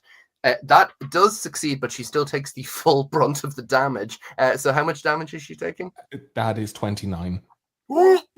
Oh my god. I have never been a heavy hitter before. So she's wearing, remember, she's wearing plate armor underneath her red hood, but I think you're going to make an impact on that armor. Tell me what that looks like. I can't even notice because I'm screaming, fuck! Oh my god! I'm so sorry, I had no idea it would do that. What's that green shit? Oh fuck! Just start like reloading, be like, sorry. Yeah, bonus action reload. Oh, what a way to start us off. Who's up next, my wonderful friends? Manny's right by Rebecca riding, so can I resolve that one? Running up behind her. Oh yes. Okay. As soon as he sees this like effect go off in front of him, yes. he runs up behind Rebecca and right into her ear says, "Oh, isn't that too bad, Rebecca riding?" and unleashes Rolitham's psychic lance at Rebecca riding. What? Which is, do you want me to read the spell? Because it's a weird spell. Give me what I need to roll. You need to roll an intelligence saving throw. Oh, okay. And you have to beat a 14. Oh, booger. Please tell me Rebecca's stupid. Herder. I roll very, very well for a 19 versus. Damn. Okay. Yeah, you take half damage still. Let's see. The target must make an intelligence on a failed save. You take 7d6, and you're incapacitated until the start of your next turn. But on a successful save, you take half as much damage. So. Thank God she saved. Incapacitated is very bad. Yeah. Okay, it's 26, so 13. 13 points, Cat Manuel. And how does that look as it does take effect at least a little? It specifies that this comes directly from the character's forehead, so I can see that he kind of leans up and whispers. I'm assuming she's significantly taller than him, but he leans up and whispers, and this kind of almost weird miasmic green or pink cloud kind of comes out and then just coalesces and smashes right into the back of her head, essentially trying to knock her unconscious. I think it does. Or the cat. Oh, okay. As a hideous grin spreads across her face. At this point, only visible beneath her half helm. At this point, Cat Manuel, does that end your turn? You have a bonus. I have a bonus, and I don't. You can inspire. I can inspire. Could I make an offhand attack, or is that only when I take an attack action with melee? I can't remember. Attack action. Okay, then I will look over at Leonora, and she's the one who seemed to be walking forward, and he'll look forward and look over and say, "You've got this, Leonora, you beautiful badass bitch, you!" And he gives an inspiration to her, and then he scampers the fuck away from Rebecca by about 15 feet. Yeah, this is the thing. You weren't in melee, so there's no opportunity attack here. You literally just make your way away. Unless, is your spell touch? It's not touch. It's a ranged attack, isn't it? No, it's a range attack. Yeah. Fabulous, stunning. As you make your way, Yes. still invisible. You so However, good. I broke both my 4th level spells though, so that was there. So Damn good. That was Damn still good. amazing. Now, talk to me. Who's next? Well, I was going to say I want to leave our friend Bernard to KT so she can blast him with some area effect ones. So I'm just gonna. This is your moment, KT. So I'm just gonna dogpile on red. Okay. Okay. Um, Absolutely. So Leonora screams at the top of her voice, "Here's mommy!" As she rages. Brian, calm down. And she swings her great axe. Please tell me she hits after that. Wait, 17. Are you going to use reckless? Yes, I'm going to use reckless attack. So advantage on your attacks, and opponents have advantage against you. Also, don't forget to twerk in this fight. Oh, don't worry. I'm going to twerk in a second. And so 17, 18, 19, 20, 23. Fuck yeah. That's very good. That's very good. And It hits. then damage is 1d12. Sorry, I'm rolling by hand again. You're okay. And remember to add your dice. strength and your rage Yes. damage. I got you. Thank you so much. You're awesome. 15, 16, Oh dear. 23. 23 points. Okay. I think Rebecca, as you charge up to her, she's going to use her reaction. And she is, as you slam the axe down to her, her gauntleted fist comes up, and as opposed to striking directly into the neck, it curves off of the gorget of her plate armor. She takes half damage, so she'll take 11 points. So, as you know, Leonora has a moment when she was okay. That was a pretty fucking sick move. As it slides off, but can Leonora, if I can get a bit embellished, just kind of spin around, and as she's spinning around back to Red Riding Hood, she bends over and does a little twerk. Is this for your second attack? Yes. No, it's for no. This is for my bonus. And I release some fungal spores. I release fungal spores from my armor, so she has to succeed a DC 15 Constitution. Okay. Do you not get 2 attacks as part of your I action? do. I just want to do my bonus first, or should I do my attack second? We can split them up. That's fine. I just want in my head. I was just like cinematic moment. It's sorry, as you said, embellishment. Excuse me, Rachel. I apologize. Now, Constitution saving throw. Oh, that's not very good. You have to beat a 15. Oh no. Is she going to be poisoned? I'm wondering. Poisoned, correct.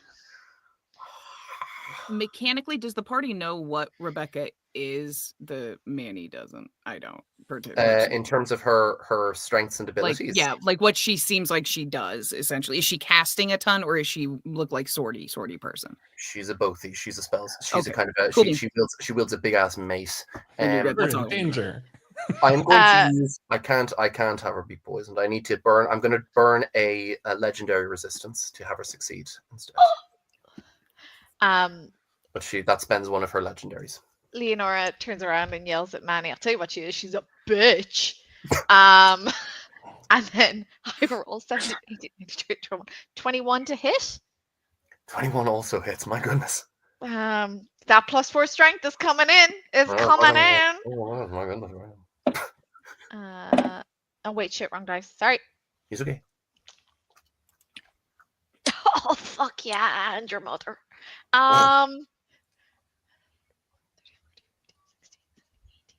20 damage. Points. She will take all of that. She has no other reaction. And where does that hit, Rachel? Tell me. So because she's done the spin, did a little twerk, has turned around and drives in exactly the place that she deflected from a moment ago. Gout of blood from that spot as the gorgeous is punched in by your blade. Leonora, with all of your strength behind it. Oh, Brian felt that one. I love it. At this point, Leonora, I think the axe is just embedded within there. I think it's in there just for flavor and just. I have another one. The blood now trickling down, dribbless over her armor. At this point, I still can't go yet because the heroes haven't all gone. It's Etienne. Okay. First of all, is there any way I can figure out if actually no, that doesn't matter. I want to make sure that Fred tells the rats to stay away from Big Dude. You got it, Toots. Yeah, we're not going anywhere near that. He's fucking Okay. terrifying. Okay, so you said that in one turn I can use an additional spell, right? Yes, if you want to spend it this turn, you can, but you can make that decision after you cast the first one. Okay. Yeah. Well, I'm going to summon an no. aberration. I'm going to summon what are they? The eyes, the beholder. It's like 150-foot range. What kind of creature is this? I can summon an aberration, and I'm going to do you mean summon like a beholderkin. Is it called a spectator? Nope, it's a beholderkin. I haven't actually heard of that creature. Do you have stats for it? Yeah, it has 40 hit points at this level, 16, I think 19 strength, 10 dex, 17 con, 19 intelligence, 10 wisdom, and 6 charisma. Oh, 4 wow. charisma. This is just a function of the spell. That's so cool. What does is this creature? What do you see it looking like, KT, as you summon it from the? It's a massive fucking eye. A massive floating eye with like the, like if you rip an eyeball out and it has like all the dangly bits and stuff. It has like that because I mean it's got like 4 charisma. So I mean it's gonna be pretty fucking ugly to look at. Okay, but we don't care. Is it mute? I mean, it doesn't say it is. Greetings from the void. It I come bearing gifts. It has a ranged spell attack. Yeah, I do. Point me, you shoot, Betty. And it can hit 100. It's like got 150-foot range. And it hits with every turn, and that's on. As I at the start, wait a second. It's like creature shares my initiative count, but takes its turn immediately after mine. I'm ready. That voice broke me. So, come on, mistress. I'm ready. Oh my god. Okay. I'm sorry. And Bernard says, "Does it do something? It's just floating." No, he's going to use his spell attack, and he's going to hit him with an eye ray. Okay, go ahead and roll that attack. Okay, it's 6 plus 3, which is 9, plus 4, which is 13. 13. 13. 10 feet in front of Bernard Wolf, there is a shimmering ripple in the air, and the young woman playing the violin's head explodes. Okay, that's awesome. Okay, so I'm going to do my redirected attack. The young woman is dead. She's dead, Katie. Dude, there's nothing I can do about that. Like, I can't just break down and be really upset about it. I will admit, I just love that your immediate response was, okay, I'm going to cast deal with it. Spell. Yeah. Okay, so my beholderkin is there for an hour. So every time I have a turn, he gets a turn. Yeah, I'm here for a good time and a long time. Let's do it. Now I'm going to cast Arms of Hadar, which is an AoE, 10-foot radius around Fuckface. Okay. Around who? Fuckface. Big dude. Big bad wolf, Bernard. Okay, yes. Okay, Arms of Hadar. Form up around him. Yes. Okay, so he's going to take 2d6 necrotic damage, and if he doesn't have a successful actually no, sorry, wait a second. He's going to take 4d6 necrotic damage, and if he can't take any reactions until his next turn, so he can't react to this. Okay, so can he? Is it like does he have a save to move out of the space? How does it work in terms of movement? Oh, he can move out of the space. Okay. Well, he can have a successful save. Got you. Does he have to make that right and now? take half damage? Excellent. But suffers no other effect. He doesn't need to in this case. As soon as the Arms of Hadar happen and form around him, your rat goes, pretty sure that what's going to happen is, and you watch as the person playing the accordion falls over dead. Yep. But he it's, can't because he can't have a reaction with this spell. It's not a reaction. It's a magical barrier that's around him, connecting his life force to the force of the orchestral players. Well, that's So a bit of bullshit. That sounds like a reaction of his spell to me. in I suppose in the DM's defense, at the end, there's some effects are labeled as reactions and some as just magical effects, and we all here to have fun. Not having fun. And the eye says, "This is bullshit. My mistress cast a spell and it did not work. I am miffed as hell." Peeved to Especially piss. since it would have done like 20 damage. Unhappy. There's something very about the unhappy. swaying. The As the eye swaying. sways next to you, it says, "You're doing great. You look great. Amazing." I would know. I'm a big eye. I can see. So at this point, the enemy will go. Bernard looks over at the orchestra and says, "Two in one go." My goodness. At this point, he says, "Oh yes, the city may fight for you, but Castle Nightshade fights for me." And at this point, Castle Nightshade activates its lair action. Okay. Flowers with velvet black petals bloom from the cracks in the castle stone. They emit a powerful, beguiling aroma. While our enemies are taking their turns, all of you, if you could possibly make a charisma saving throw and pop your results for the charisma saving throw into our group chat. Is that a psychic attack? Because I'm immune to psychic attacks. It is... It does not deal psychic damage. No, not in this case. Although very good question, KT, because it is a cerebral. In fact, KT, just for that, roll with advantage. I would say just based on. I your do class. actually. At 6th level, I gain resistance to psychic damage and have advantage on saving throws against being charmed or frightened. Yes, this is technically not a charm, but I will still. Okay.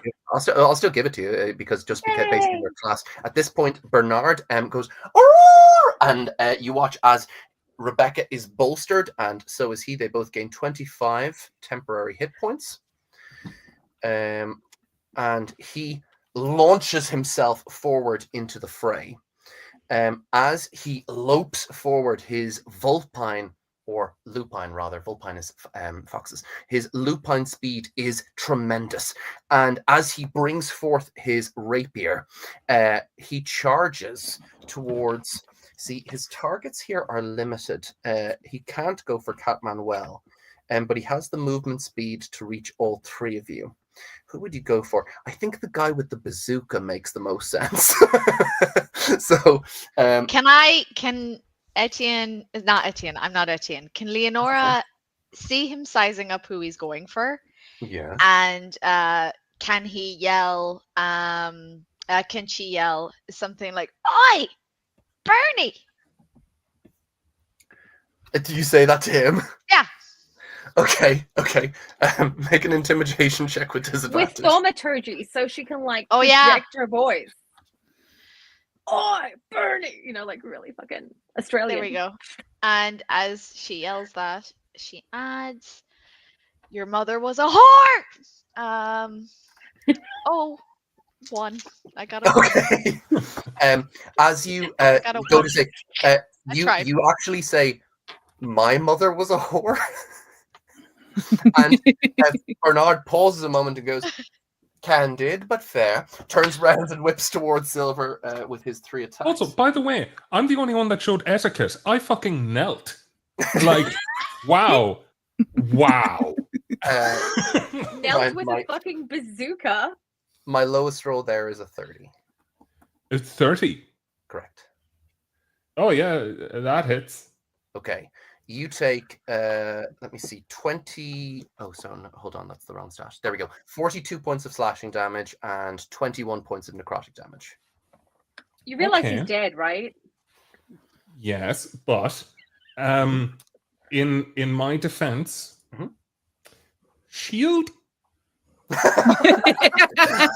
You watch as Bernard, there's a flash of movement.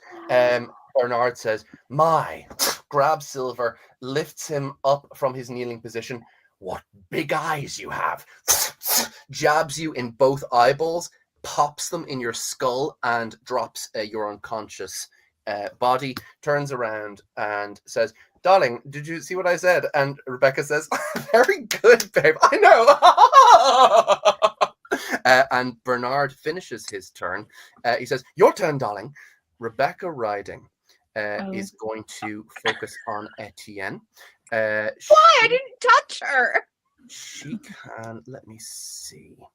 Let's go with, I think we can use, yeah, excellent. So she gets her mace attacks. Oh, or she can use her god complex. Okay, I'll do one mace attack. That is a 16 versus your AC. Does that hit? Of course it fucking hits. I'm a caster. And sorry, did I say Etienne? I meant Leonora because she's adjacent to her. I apologize. Leonora, you're next to her, right? No, I'm right next to Red. Yes. You're next to Red, yes. So no, Okay, it does. I'm like back there 50 feet. No, don't Yes, worry. I it does. My fault. It does hit. Well, it just, my AC is 16, so it hits. Thank you, Rachel. I appreciate it. So that's 11 points of bludgeoning damage and 7 points of necrotic damage. Which is halved. All halved, so from 18 to 9, and I need you to make a Constitution saving throw. And then she's also going to get and then Rachel take an additional 18. 20. That's actually a fail. Oh shit! It's a what? DC, it's DC 19. So that is against the mace. Sorry, I didn't add my con. I've got +6 con. Sorry. Oh really? Sorry, I do. I have +6 con. Yeah, sorry. Well, I just rolled tonight. That is okay. In which case, you succeed. You feel that the mace, as it hits into you, your vision starts to cloud over. Shit. And you start to go blind, but then you shake off its effects. Then, as she clubs you with the mace, she places a hand on your chest and says, "I am a bitch. I'm that bitch." She pops you in the chest, blows out a section of your body, and you take 28 points of necrotic damage, reduced to 14 by your rage. Nora goes, "Okay, that was pretty cool." Okay. Now let me just super quick check. Did we all roll in the chat? Yes, we did. Thank you all. So the charisma saving throw is a 17 for Silver. Success. Leonora, 30-20. Cat Manuel, 17 success. Etienne, 23 success. As these balloons attempt to invade your mind from Castle Nightshade, all of you shrug off its effects. For this round, unaffected. My friends, it is back into your order. Ready to rock. I believe it's first Silver. That saving throw? Dead. You're a witch? Oh, yes, sorry, excuse me. And oh, yes. Yes. I have no eyes. And I must scream. In terms of this, because we're kind of, remember, we kind of flow in and out of characters doing different things. We could have someone. Does someone want to jump in and do something with their turn first? We don't have any healers. Oh, does Cat Manuel heal? I'm gonna throw a healing word at Silver. Oh yes. What is your healing word? Is it burn? It's not great. I'm not spec'd for casting, so I apologize in advance. I can cast it at 3rd level to try to give as best as I can here. You got this. I got 11. 11 points. As Silver is brought back, Silver, your eyes reforming from their sort of gooey jelly back into place. As you blink your eyes, you get that feeling, hungover feeling when you see slanting sunlight and it aches all through the head. You are able to see and you are up, my friend. Oh, excellent. So I have previously used my bonus action the last time to reload. Let me just super quick check in with Andrea to see if she wants to do an action. Yes, but it plays in well to this scenario. I see what's going on, and I got the whole woo of the spore thing. So I am really hoping that this works. I'm gonna yank out my lute from my back and start strumming Counter Charm. I'm gonna use a use of Bardic Inspiration to try to block, and that blocks against Frightened and Charmed. So I'm hoping that those spores were a charm effect of some form, and that'll absolutely, Andrea. For the sake of this, mechanically, does that mean you are playing music from your current position? Yes, at the current time and place. Yes, that's useful. Could it blend in with the rest of the people playing? We'll see. Sorry. No, you're fine. You're fine. That's a good question. At this point, As soon as Cat Manuel ends his turn, Bernard Wolf uses a. What were you going to say, Andrea? Just need to get in wherever everyone is. I'm going to try to get that 30-foot range to see if I can get everybody into it. I'm not sure if we're further than 30 feet apart, but that put me in the middle. I think you can encompass the whole party. At the end of your turn, Bernard Wolf is going to use one of his legendary actions to. He is going to move up to 60 feet without provoking attacks of opportunity, and Manuel, he stands right next to you. It is now Silver's turn. Yeah, so in the previous round, I used my bonus action to reload the gun. Yes. So this time, I'm going to use these out of order. Okay. I'm going to use my bonus action to cast Cure Wounds. Am I able to do that? Yeah. Cure Wounds is an action. Oh, it's an action. Healing Word is a bonus action if you have it. No, I don't. Fuck it, I'm going to be down anyway, so what's the point of health? So I think now, kind of covered in blood, squinting, or whatever fluids was for my eyes. Oh no. Yeah, I'm just going to fuck. Why did the healer get the bazooka? So I just take aim again, and instead of looking at Bernard, who literally just shrugs off everything, I'm just going to aim at Rebecca again. Please make an attack roll, my friend. Yeah, fuck Rebecca. Meanwhile, my poor eye is traumatized by the fact that you had yours ripped out. My beholder is really upset. I want to hear it from him. I was fine with it. I actually have more of an ear thing. Eye stuff is cool. There's always next round, buddy. You'll get them too. I live in constant pain. 23 to hit. I mean, that does hit. I like the pain, though. It's fine. Oh, yes. 11, 3, 14. I'm scared of Brian's damage output with this one. Plus 3, 17 plus 2. 19. So the 40, 12 plus 2. Yes. That's 21. God. Chewing through her temporary hit points. So the D8 for the special effect? Could you roll a D8, please? 2. Okay. 2 requires her to make a wisdom saving throw, which she fails. Okay.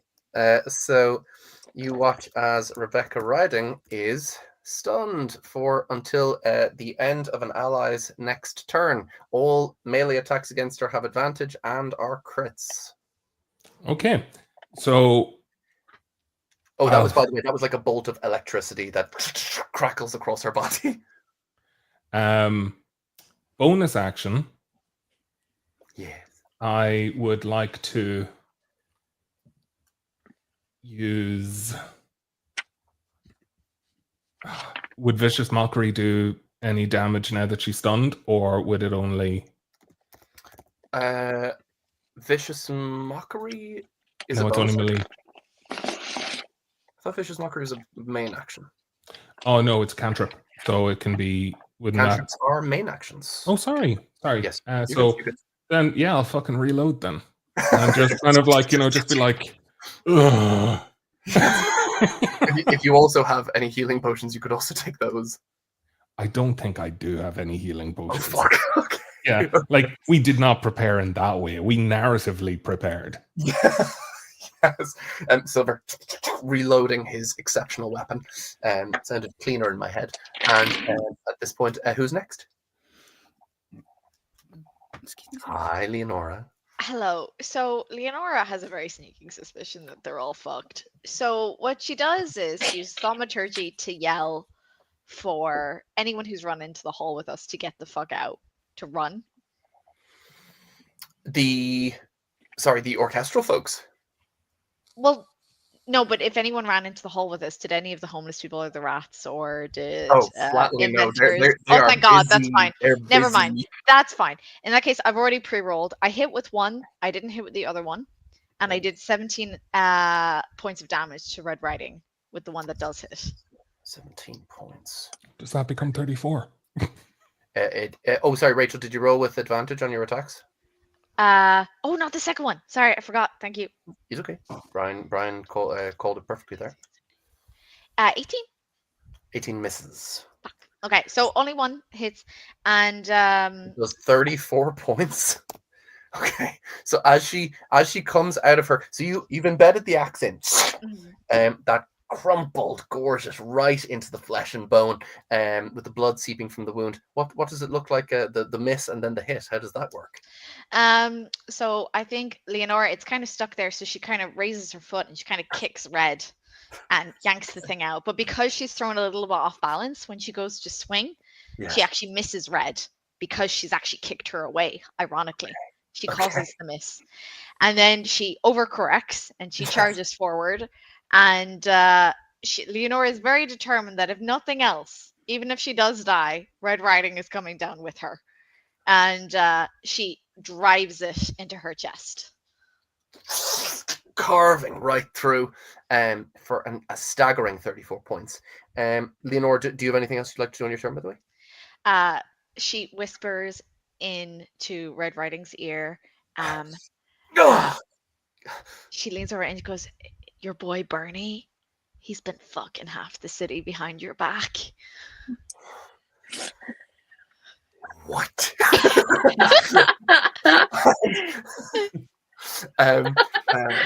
It's just, I think it's such a curveball for her.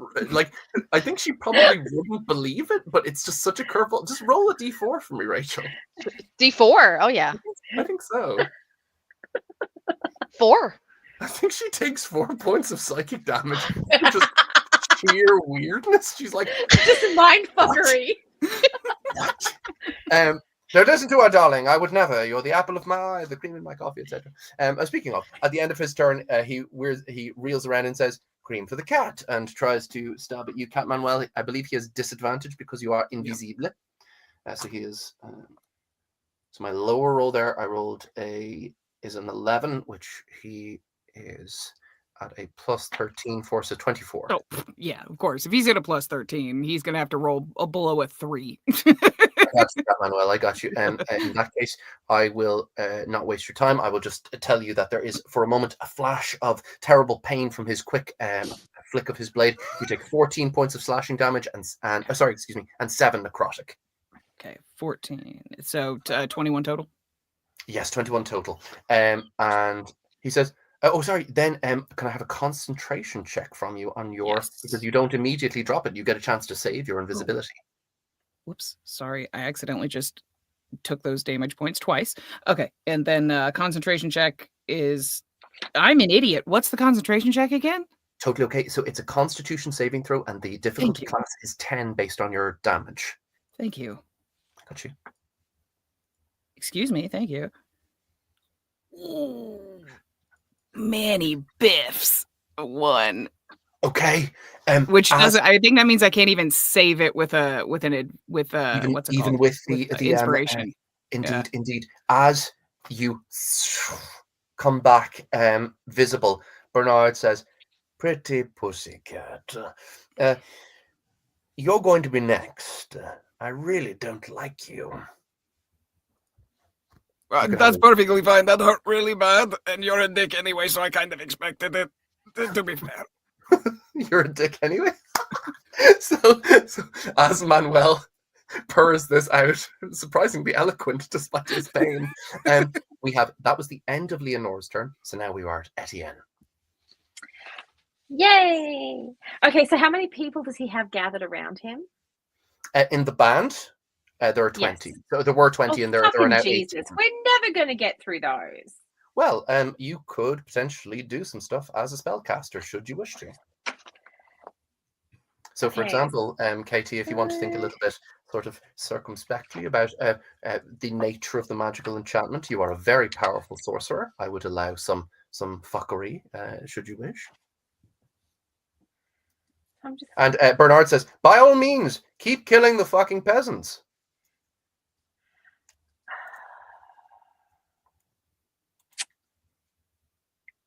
What you got, Katie? What you got? Well, the only thing I can think of is to kill them all. like, I literally wrote it in the chat. I knew you'd say that. I don't know. Do an Arcana check. Do an Arcana check. Okay, I'm gonna do an Arcana check. The only 17. solution is to kill the peasants. Well, I don't know how to 17. remove them. I don't Can have. we- I can only remove one of them with my door thing. It's So- not removing them. You're killing. Oh, you meant actually spurt them away. I thought you were talking about like I can only kill one of them at a time, lads. No, I can use one of my AEs to kill all of them. Technically, So, Etienne, moving through a tunnel of psychic energy, you gaze into the lattice work of this spell, erected in shades of deep emerald. This enchantment is a relic of Castle Nightshade, infused into it by the Wicked Witch and subalterned, in other words, taken over by Bernard Wolfe as Master and Lord of Castle Nightshade. This is a very complex spell. But if you were willing to give up either an action or a bonus action, you could attempt to dispel it. Depending on if you pick action or bonus action, it really changes the difficulty class. So in other words, it's much more difficult if you go bonus action, but you could do something else on your turn if it succeeds, you see, so it's a kind of a risk. Or you could go main action and have a much higher chance of succeeding. And it would be an Arcana check. Excuse my stuttering there, apologies. I just rolled a 17 plus 4. On Arcana check. On an Arcana. Arcana? How do you say it? Arcana. Arcana. It's pronounced Arcana, mistress. Thank you. Any way you say it's good. I just want to hear you speak. Okay, Ditto. so the thing is, after I have my action, he still gets a shot. So if I was attempt to was that an dispel action it, or a my bonus action that you rolled 21 on? I rolled it on an action. But I'm just saying that Mhm. if I take that action to dispel, Yeah. then my eye still gets a shot. Yes, it certainly would. It certainly would. Are you happy with 21 versus the Wicked Witch's magic? No. Yeah, I didn't Not. use. What are you thinking? What do you Can I think? take one of? Can I use my inspiration as well with it? Fuck yes, you can, Katie. Fuck yes. Can Okay. I give her mine? Yeah, you can, of course. I'm giving Okay. you mine. So is that What's yours? D8 or? I forget. yours? 8. That's the D12 if it's the one I gave you. Oh, Oh, exceptional. it's Did we both get ones, or did just Rachel get one? Did just The Lenora one that get I one? doled out in combat, I gave it to Rachel so far. But Okay, I'm that's gonna, if I'm that's giving the you one my she's D12. Okay. Gotcha. 18 plus 4 is 22 plus 10 is 32. And where's my little 4? Do my little 4. Sorry. So that's 36. 36. Yeah. The Wicked Witch's magic is ancient and terribly powerful, ensconced in a crucible of even the memory of her power is a crucible of arcane force. It is implacable, impenetrable, unless you're Etienne. Etienne, you pierce through that magic, severing it, and going through with almost a pair of psychic scissors, cutting the great bonds of the latticework. As it comes tumbling down, the orchestra people, all of them in a cold sweat, their eyes wide in fear, they immediately begin to run. Bernard looks at you and says, "You absolute cunt." And now my eye can hit him. Yes, please do, please do. Oh yeah, Yes. I've been waiting. Okay, give me a sec. I've just got to get the calculation right for him. You got this. You got this. Well done. Kinsey. Great Yay. roll. Dude, it was only because of the 12. It gave me like 10 points. Thank you, Rachel. And Okay. thank you, Lenora and Manny. Thank Manny. Anytime. I mean, Anytime. Happy 12. Anytime. Yeah. What the fuck's Okay. happening? Okay, 1d8 plus 3 plus 4. So it's Leonora just yells, 7. get your fucking boomy stick ready. Silver. Yeah, can use a hand with the big guy. He hurts real bad. Real bad. Oh. 7 plus 7, 14. Okay. I'm charging up my laser. Ah! He shoots. As the beam hits- so sorry, what was the roll? 14. Objectively lances off to the side, blows out a window.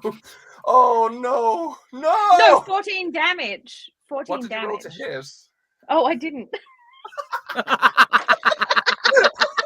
damn it, Kate. 20! It's okay. Daddy, It's a okay. natural 20! Yes, yes.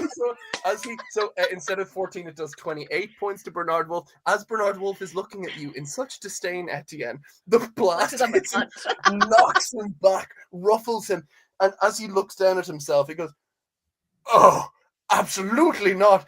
Absolutely yes!" And as the two of you, he takes. I should have fucking. No, it's okay. So good, Katie. Hey, Katie, super quick, just for a kind of an expressive, fun turn. Please take a D4 inspiration, guys. Thanks so much. Okay. At this point, my friends, does that end your turn? I think We so. I like all don't of them. really have bonus actions that I can take, do I? I don't No Okay. worries. On the upside, I really do not think that I've painted myself as a threat in this particular round. Indeed not. Indeed not. Okay, for the next bit, Bernard looks around and says, "Okay, plan B. Be our guest. Be our guest." And the furniture of Castle Nightshade begins to jump on top of you. Oh, I need everyone to make bullshit. dexterity saving throws. I actually have good dexterity saving throws. I don't suppose it's affected by the charmed thing. Around your next 30 and we'll provide the 7, rest. 19. Kill that dude, kill that gal. Oh, life is such a whirl. 19. 19 is a success. 11. Okay, that's a fail. 19, no more gingerbread, look. Okay, silver success. And Cat Manuel? Natural 1, Andrea. Oh, Two no. in a row. But this is Yeah. the thing. It's going to turn. It's going to turn. You got this. Oh, okay, so man. unfortunately, that is 16 points of bludgeoning damage Okay. to both of you. And Etienne and Silver, that is That's 8 isn't that points of halved bludgeoning 'cause I'm damage. raging? Yes, half based on raging. So Silver and Etienne, you both take 8 points.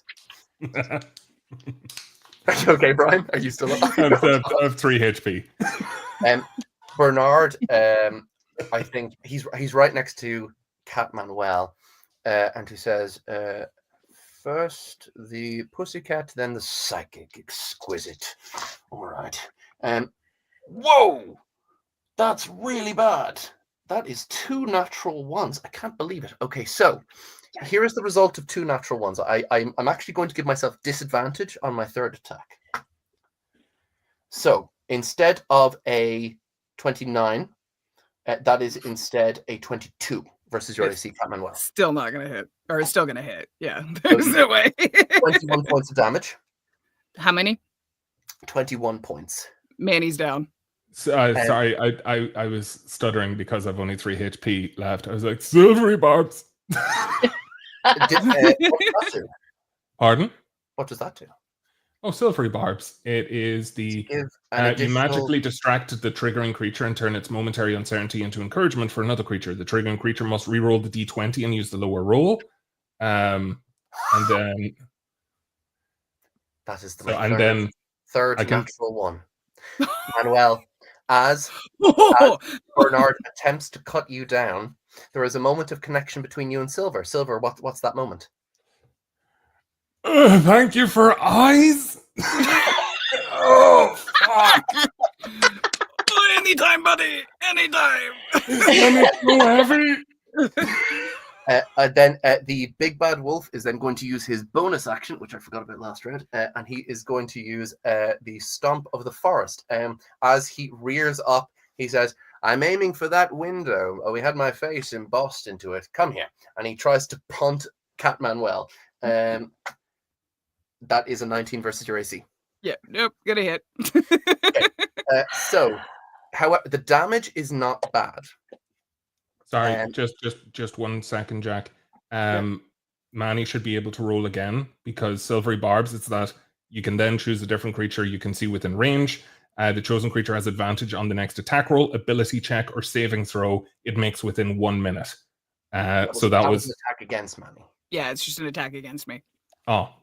Unless okay, it raises never my mind. AC. Well, no, it's okay. No, you're keeping on top of it. Cat Manuel, the damage is only 6 points of bludgeoning damage. Oh, thank God, I'm up. I'm still up then. but you are sent, punted, Oh, yeah. launching up as you reach this window glass. You are going to break through. He kicks you fully 40 feet into the air, but as you're about to smash through it, you do get a reaction. Make a dexterity saving throw. Oh, please, pray that I don't end up in the next county right now. As you come plummeting Oh, down, thank God, my that's a rats might 26. form a net. 26. There's a Manuel, 26. how do you save yourself from being kicked through the window? Well, cats always land on their feet. It doesn't matter if it's a floor or wall. So as Manny flies through the air, he kind of, well, we're going to reorient that. And he sticks his claws into the wall and just hangs on for dear life, Spider-Manning. If he was aiming for a window, maybe he catches the curtain next to the window. He just grips onto it. Oh, well, at least in this swashbuckling fun. I'm ready again. And he hangs from the curtain prepared. Bernard Wolf's face so perfectly composed, hearing you say that, with your swashbucklery in full flow.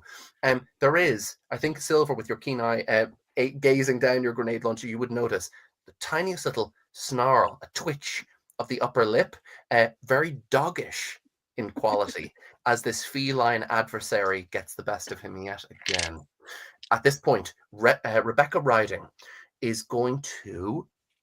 Yes, Leonora, she mutters under her breath, I need you to make a wisdom saving throw.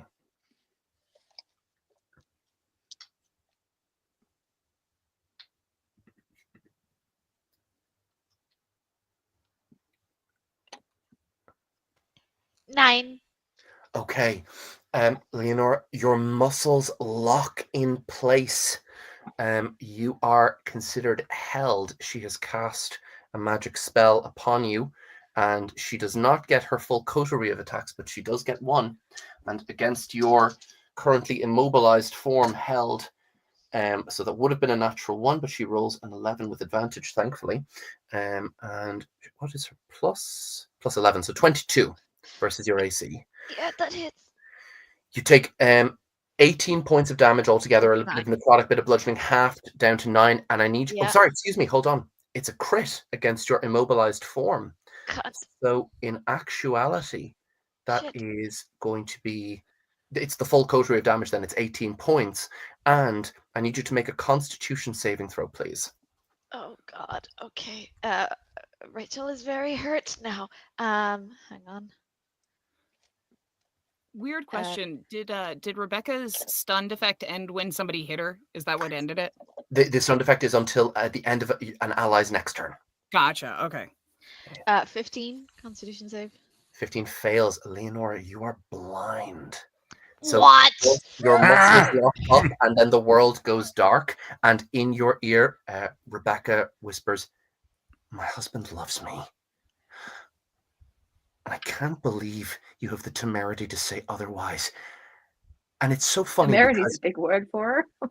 Because no one has ever loved you. You're an object.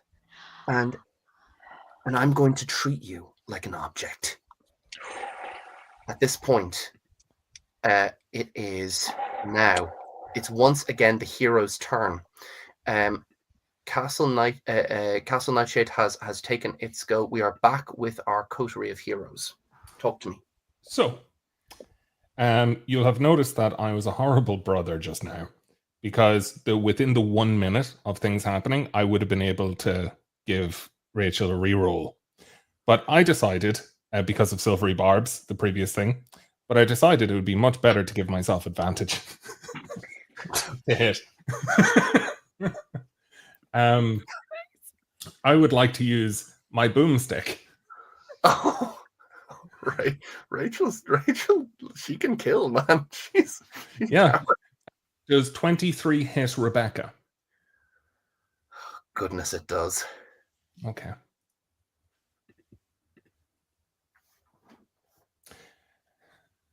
$36 points of damage.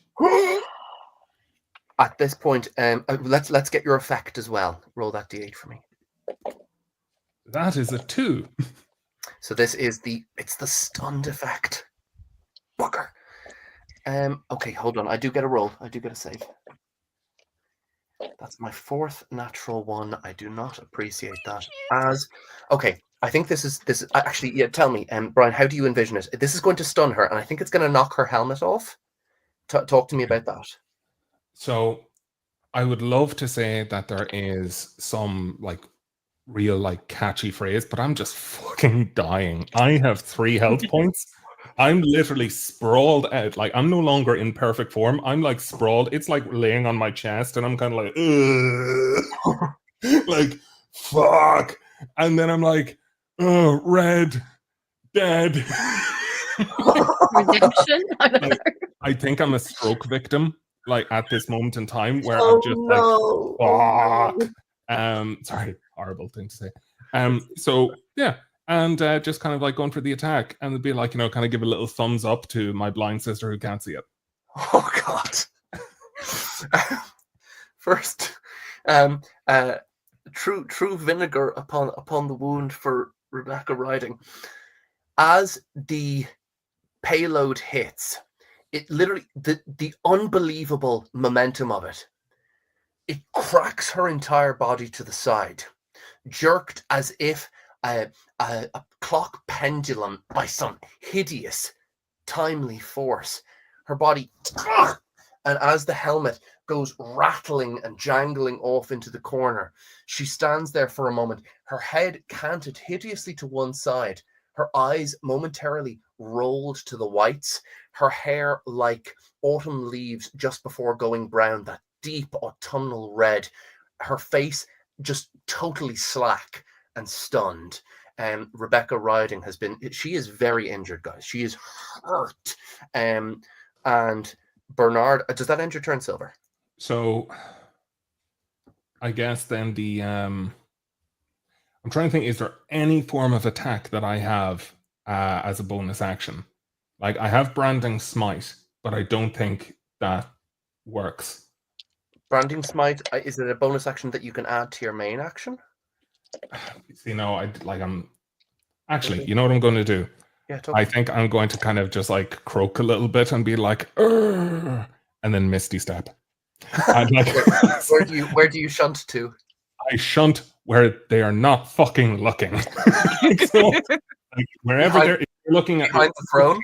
If he's looking at Manny and Rebecca is like, kind of like twitching, then I would probably just fucking like a little bit further away behind the throne, but somewhere away from furniture. yes.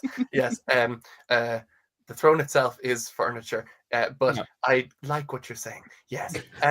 So at this point, as Silver lets loose this unbelievable attack, the dread figure of the big bad wolf is going to spend a legendary action to use his full movement, and as he looks over at what's happened to Rebecca, he rushes to her side and places himself between her and the rest of you. And that doesn't block necessarily. Y'all can still do stuff, but he has moved himself in front of her. My darling, he says, caressing her face, it will be all right. We shall howl together in the woods. I love you. It is at this point whoever is next in our initiative roll. That's Cat Manuel. I think that's a raised hand. Yes. Would it be safe to assume that because she was opposite Bernard and he had to rush to her, that theoretically Manny could be hanging from the curtain directly above her? Oh dear, that is how I saw it. Are you implying that something's going to happen based on that? I might be implying that she's currently held, and there are auto crits against melee attacks, and I have 3 of those to give out because I'm a sword bard. So I'm thinking that Manny should jump down and start stabbing the shit out of her. Sometimes cats land on their feet and sometimes they land on the enemy. Go ahead, Andrea. Roll right. all three attacks with advantage, and then her AC, by the way, is 20. That'll inform your strikes. Okay. First roll is a 12. Second roll is a 22. So 1 attack hits. First roll is a 24. Next one's not a crit, so it doesn't matter. It's another 22. So 2 hits and 2 attacks hit. 1 is a 19. Roll it again for a 24. So 3 attacks hit. Okay, so 3 crits automatically. And go ahead and roll your damage. Double the dice. the number on the dice and then add your ability modifier thrice. Okay, 16. 16 points. My God, on the first. It's 22. Oh my God. And 14 plus 6 is 21. So 16, 22, and 21. Cat Manuel. How do Oh, no, you 14 plus 6 is 20. 20, sorry. How sorry. do you destroy Rebecca Riding? Manny looks down and sees Bernard rush up to her side. My darling. And after the grievous wounds that he has received from this asshole, he looks down and goes, "Oh, no, no, no. None of that, bitch. No loves for you if Manny is whole in gut. No." And he jumps down and kind of does a kitty cat backflip. And I think he catches the back of Rebecca as he goes, leans over her shoulder, winks at Bernard, and rakes down as he lands, thus, and then slashes 3 times with his sword, finishing with a stab through the back.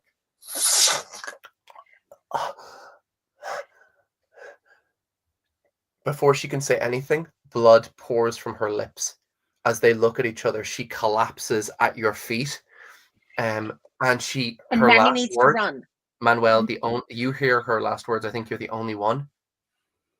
Granny, is that you? As her life force leaves her, some stuff is about to happen. But Manny needs to run. Manny can't End of run. Manny's turn.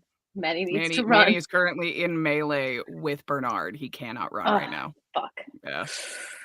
Manny sacrificed Manny to pull that off. No. Andrea, an unbelievable turn. Take a D4 inspiration dice. Let's go Good. for who's next in our initiative in terms of our players here. It's Etienne. Okay. Etienne. Lenora. Oh, Well, it's whoever wants to, really. Oh. It's usually Lenora and then me, but I don't mind. Whatever works. am I not still stunned and bound and everything because Red You fucked were me up? She's dead. You were held by Rebecca Riding's magic. Thanks Oh. to Cat Manuel, as Etienne correctly points out, you are free. Okay, so I'm blind. Mhm. All right.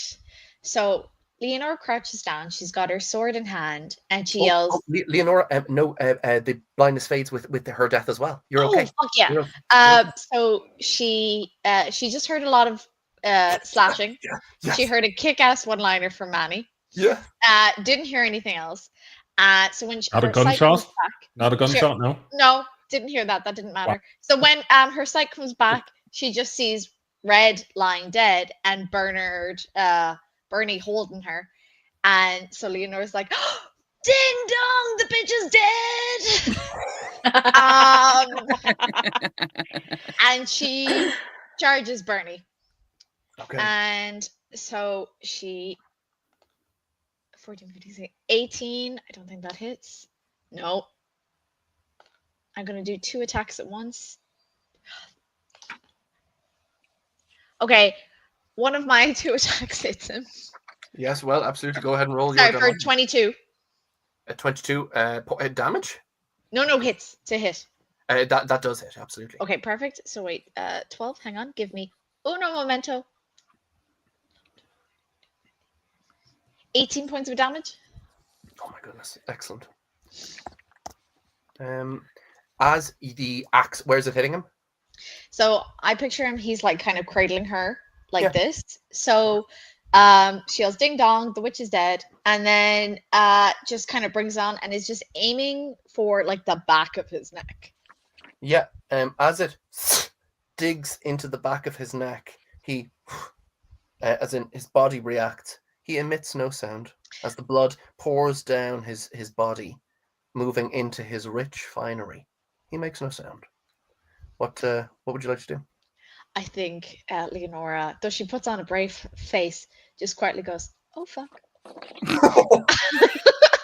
Oh no, Rachel, that's a good visual. D6 for that shit. That's a good visual. I can But see she holds. She in the- holds. in the cinema of the moment. That I very clear. Etienne, finish us out. So since too many people are close to him now, I'm going to use Dissonant Whispers. Mhm. And I'm going to use, it's 5d6. Okay. And then He- my eye's going to hit him. He automatically fails and the saving throw, so you can go ahead and roll full damage.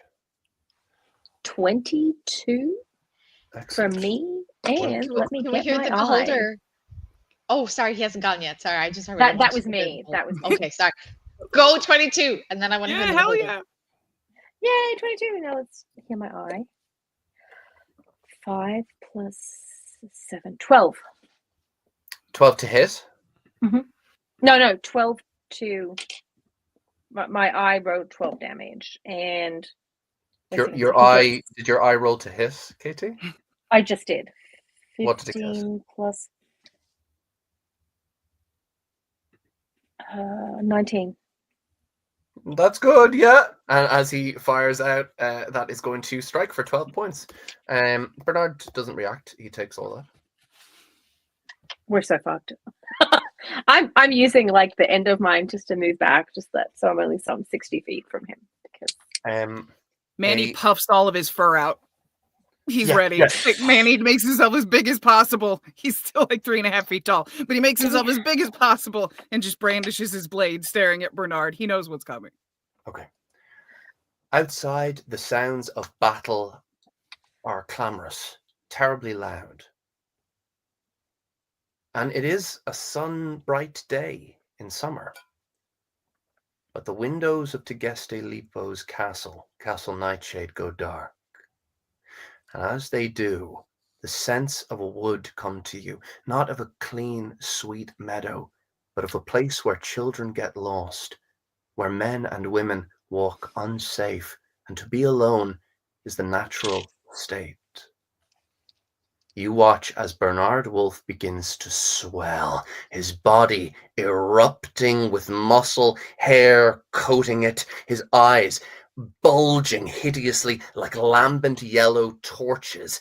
As he expands, he continues to grow until standing before you, between tail and the tip of his muzzle, is an 80-foot-long wolf. He turns around. Little pigs, I see your houses, I smell your bacon cooking in wooden flesh.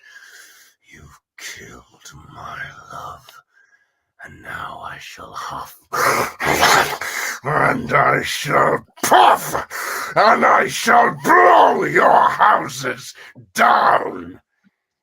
He gets 12 attacks against the party as he ferociously claws about him. So we're all dead. Rumpelstiltskin. You know the way you love deals. Okay. The attacks of this, the true form of the big bad wolf, are incredibly wild and frenzied, and thus do not have such a high amount to hit. However, the force behind them is rather different. Leonora, against your AC, I actually only get a 14, a 15, and a 17 with his current pluses. 17 hits. Okay, you take 60 points of damage. So, her oh fuck stands. Yes. And she, as she goes down, she yells, "Silver, Etienne, Manny, run!" And down she goes. As the great paw bats poor Leonora, she goes end over end, marionette-ish in quality, impacts against the wall, and falls bonelessly to the floor. She is currently not dead, merely unconscious. Etienne. Etienne, I crit you twice, so that's 120 points of bludgeoning damage. Okay, I'm gone. Etienne, with that, what is your maximum hit points, Etienne? Oh, sorry, it's 2 different. It's actually 2 different. 41. Oh. Okay. I'm a cloth wearer. I have no hit points. Etienne is brought up into the monster's jaws and bitten in half. Etienne is dead. As her body falls in 2 pieces to the I'll be there in ground. 3 weeks then. We don't worry, things can happen. Things can happen. Never So- good. My job last getting it in thought time. goes. My last thought goes out to my rat to get his rats to safety. Passion fruit. Sorry. Silver. I'm hiding behind a throne. He can't see me. Okay.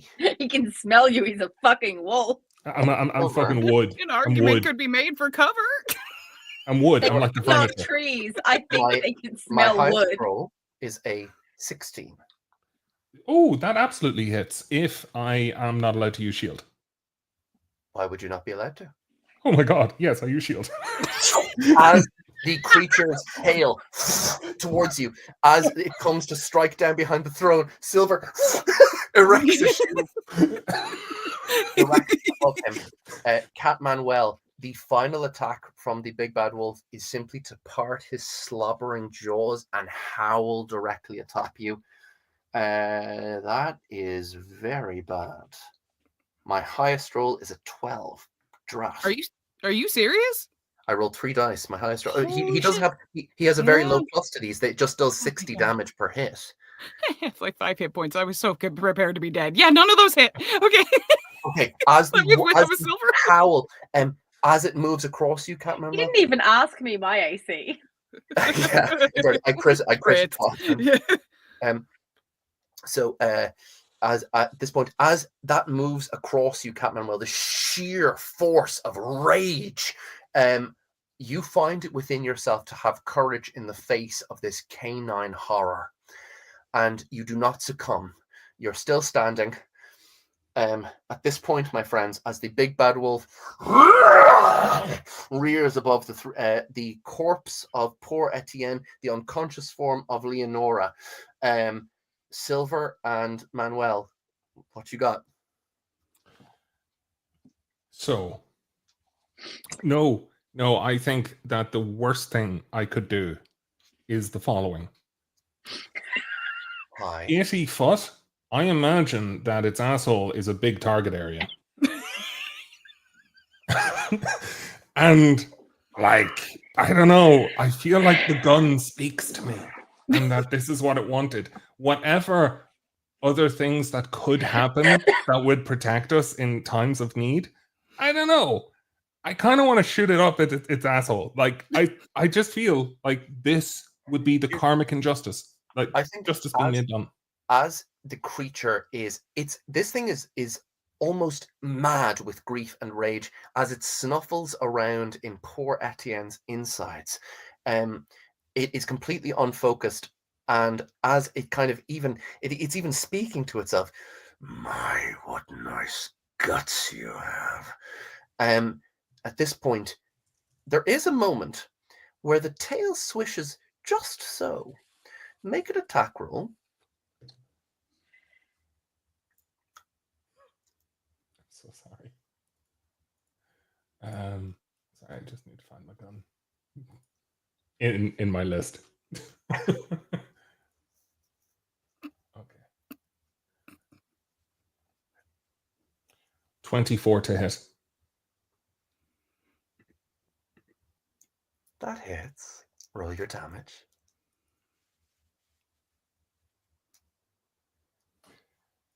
$33, and the effect is number 3. The effect is number 3. Let me just consult my little list here. I thought you meant the other definition of number 3 for a second. I read what Rachel wrote. I'm so sorry. It's so good. Rachel, do you want to say what you wrote in there? Chocolate starfish grenade. I call it the poop soup. So this is rather. I feel rather embarrassed. I've consulted my list.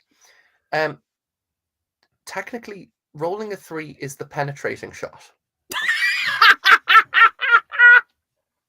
So it would Pucker up. It would go through to strike another enemy, but you have shot its tushy.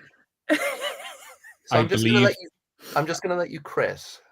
Yeah. I Oh, believe it. then that becomes a 66. Okay. Also, I think Silver would absolutely say in this moment, woof.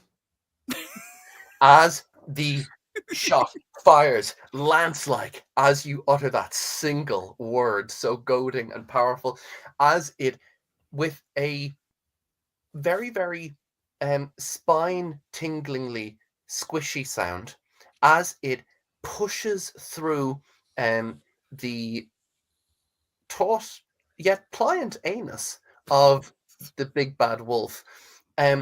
It moves through. I'm going to stop there for anyone in the audience who doesn't like it. Safe to say that Keep going. on its journey out through the creature's throat, it finds a great deal to encounter on the way and brings a certain amount with it, which is why when the big bad wolf disgorges a terrifying, grotesque, vomitous, piling puddle on the ground, it carries all sorts of unthinkable fluids from both ends. At this point, as the creature spasms in hideous pain, it is Cat Manuel's turn. Follow that, Andy. Has Cat Manuel just been hit with a tidal wave of blood shit? It's going to take more than a few cat baths to get that out. What's you got, But Andy? he elongated into like an 80-foot wolf, so I think like Manny is somewhere kind of in the middle. So you might have got like Splash, but I don't think you got like. I think the splash zone of this water world You is pretty roared far. into my face last round, so I'm sitting here going, "Oh shit, was he aimed right at me?" Oh shit, literally. Yeah, literally. Okay, how do I even ask this question? Does he appear to be still standing despite being disemboweled? Does he appear to still be fighting? The big bad wolf, fueled by insane loss and sorrow and anger, is still on his feet, on all four of them, but is looking quite bad off. But who knows how this could go? If we get another round, who knows? Manny looks over at Silver, kind of swipes some off, and he goes, "Well, I suppose if one way won't work, then maybe the other will." and Manny jumps into his mouth to set off a thunder wave inside of his throat at third level. Sorry, can we just appreciate how dead we are? Like, it's 5 HP looking at 3 HP, being like, "Ah!" I am covered in shit and in a great deal of pain. There is almost assuredly several infections coursing through my body at this point in time. So it is best off if I just finish him. I'm just going to take a little photo of this, just as proof of my roll. It's a con save, by the way. Sorry. I know it's a con save. That's why I rolled one. And Andrea, I've sent that to you. So just It's a nat 20, isn't it? It probably is. I really don't want it to be. Is it another nat 1? It's a 1, bitches! It's a 1! Please roll damage against my big wolf. Oh, holy shit, I rolled 18. Points of 3d8. damage. Yeah, 3d8. That wasn't bad. 18 points of damage, and it also it's thunder damage, and it expels 10 feet outward on all sides of me. It has 10-foot push. Andrea Parsneau, at 16 remaining hit points, how do you destroy the big bad wolf? Manny kind of shakes himself off, swipes it off, dives into the mouth, and sets off the thunder wave. I'm assuming mid-epiglottal area, and hoping to by exploding internally, sever the head from the neck, and end up standing covered in gore, blood, shit, whatever it is, in a pile of broken, exploded Bernard is the plan. Okay. Yeah. As the head falls, as the lights come back up in the room, as the smell of that lonely and terrible wood dissipates, Bernard, the so-called invincible big bad wolf, the leader of the Fable Coalition, lies dead, his lupine tongue lolling out, coated in shit and blood, and his whole body stinking of viscera and humiliation. He has been taken on both ends, and he has been destroyed as a consequence. My friend, in this moment, there are the sounds of rapidly approaching feet. Is that the furniture? No, it seems to be the limping feet of someone of a geriatric age, moving far faster than their body would allow them to. They are huffing and creaking. Leonora, I need a death saving throw. Can I just say something to Manny, if that's all right? Yes, as Leonora's making this roll, yes. Just looking over at Manny and being like, we're absolutely lying about how we did this. Like, If you tell a soul, I will fucking kill you myself. it's like we fought valiantly and against all odds. We did. We did not pick the shit route. No, we did not. This dies with Agreed. us. Sorry. Sorry, it's a D20, and what do I add to it? Sorry, I was trying to Google it. Just a D20 roll. Just a D20. Ah, okay. Perfect. Are we in full initiative, or can I throw a healing word at her? Let's see what she gets on the roll. Perfect. 11. That's a success. I'm fine with that. Manuel, you can throw a healing word. Okay. As a Oh, wait, figure- sorry. Does it wake me up? Wake me up inside. Yes, it does. Oh, okay. Before you go. So 11 hit points. Leonora just goes evanescent.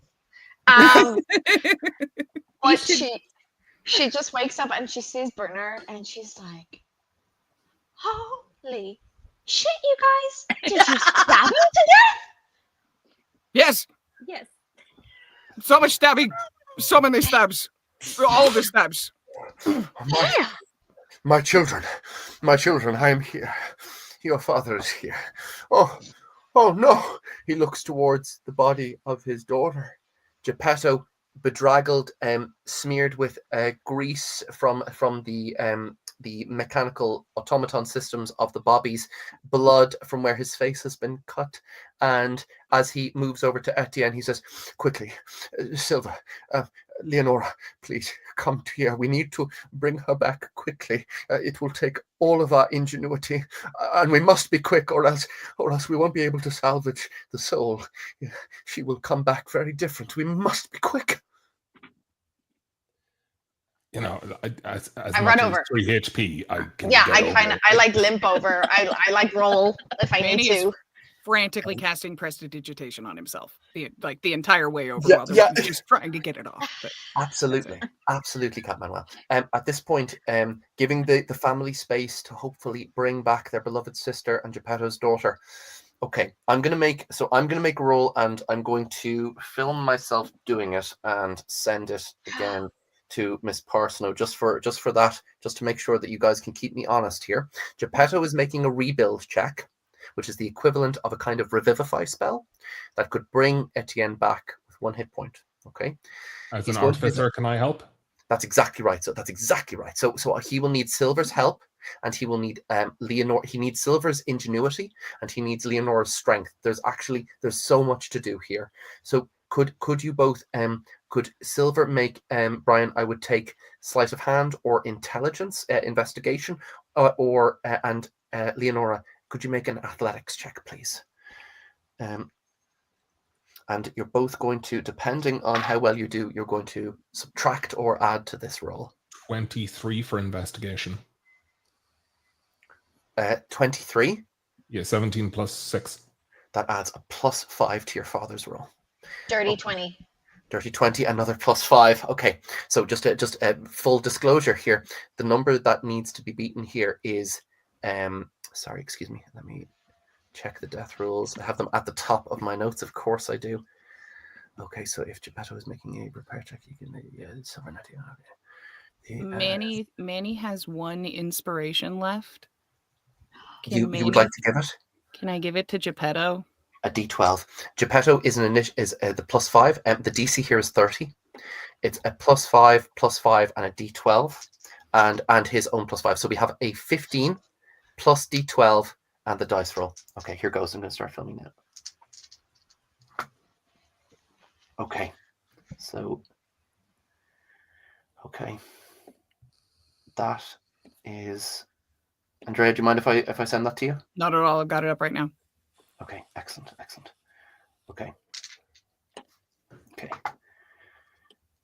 Okay, so with that and that, Oh shit.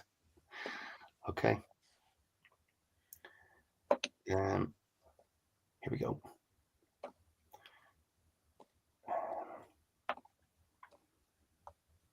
So does this mean I got a new sister or a new brother or something? Like, I'm on board. Just saying, like. Do you get me, Andrea? You got it? Yep. Yeah. Okay.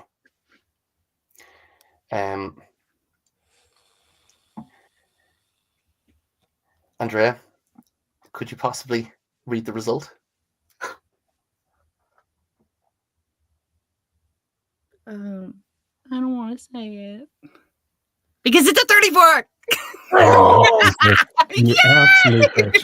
I believe you. They pay me. They pay me for that. I was like, getting ready to close out and go cry. I know. No, absolutely. Etienne. I'm very emotional. I don't blame you. Thank you. Thank you, my friend. So as Etienne comes back to consciousness, Geppetto cradles your face and he says, you're back, my sweet girl, and you did so well. I'm going to blink and look around and go, where did the passion fruit trees go? They're all the rats are dead. I didn't want to tell you. Like, I'm still alive. Oh, Fred, hi, honey. My stomach hurts so badly. I kick Silver. Just just get him right in the fucking knee. Just because of it's the personality. So I take my hand and like while they're having this lovely tender moment, I place my hand on Etienne's face like this, and I just cure wounds. And it's just like the glowing hand of being like, I'm doing this from love. As the healing occurs, Geppetto takes a moment and looks to give Etienne more hit points. He looks at the remains of Bernard Wolf and he looks around and he says, all these years, and it's finally going to happen. Oh, my wonderful children. And at this point he says, Manuel, Mr. Cat, could you please give us some privacy while we ascend to claim the Golden Canary as a family? Absolutely. And he takes a couple steps back and just continues picking stuff out of his fur, very, very dramatically. My children. Etienne hands him a comb as she leaves. Thank you. Can I just go over to Manny just before this? Sorry, I'd be like, hey Manny, thank you for the help with Bernard. Can you cast greater invisibility and just keep close by? Thanks. Yeah. I do not have the spell. I do not have any more power. However, I will give you this. And he sticks out his little paw and casts cure wounds on you with his little paw. Oh, yes. Geppetto looks very faint for a moment. Oh, Forgive me. Not cure wounds. Forgive me, and he stumbles. He stumbles in place. Leonora jumps in and rights him and like helps him stand up and is like, Dad, we did it. Dad, we did it. We beat the bad guys. We did it. Leonora, I'll be on this other side. In the next few minutes. Thanks for putting me back together. Of course, my daughter. I will always put you back together, just like when I was down in my life on this journey. You repaired me in every way conceivable. Leonora, Etienne, Silver. Ooh. Let's walk. Let's and Leonora, I might lean on your strong arm. Goodness, I didn't purchase tickets to the gun show, but I get to go anyway. and he looks over at Silver. Everybody and he goes, gets to come to the gun show, Dad. Thank you, Leonora. He looks over at Silver as well, and he goes, many guns. Oh my goodness. I hope that worked well, my boy. Yes, it did. I took out the wolf honorably. He very looks honorably. around. I believe you. It looks pretty mangled. Thanks for doing that. Mm-hmm. My children, come with me. We're going to ascend the spiral steps and claim the golden canary. As you head upstairs, no sounds of battle. There is a silence now, a silence that comes after most victories. Many victories that you've read about in your stories or that your father has told you about involve trumpets and music and clasped arms and kisses with sweethearts. But in reality, battle often ends with silence, and a pained silence of what it took to get there, and a silence of those who survive. And as that silence wraps around you with its tranquil, if somewhat troubled, sort of quality, as you head up, that feeling melts, and the silence is of the four of you who started this journey together, Geppetto and his 3 magnificent puppets, and you're making your way up the spiral staircase. And as Geppetto leans on Leonora's arm, he becomes more and more animate. Yes, Katie? Etienne's just having a thought, because canaries are usually used to figure out if there's bad gases down in the mines. So she's like really curious about this golden canary. Because do you want to ask? Yeah. She's really kind of. Of course, my daughter. Well, as I have told you, in fairness, you were very young at the time, so perhaps you have internalized different elements. At this point, I can tell you that the golden canary is a device. It is a device of my creation, and it was built by me to imbue my beloved puppets with not just a facsimile, but the reality of life. And I built it because I wanted you to realize the fullness of your extent. I wanted you to experience the world in all of its wonderful texture. And for Silver, and for those like him, and he indicates his wonderful son and says, for them, it is an evolutionary step. It is not necessarily machine to man, but machine to something else. Who knows? But it is a beautiful transformation. Consider this staircase, so quiet, each step up, so still. This staircase, our chrysalis. After we reach the top, it's all going to change.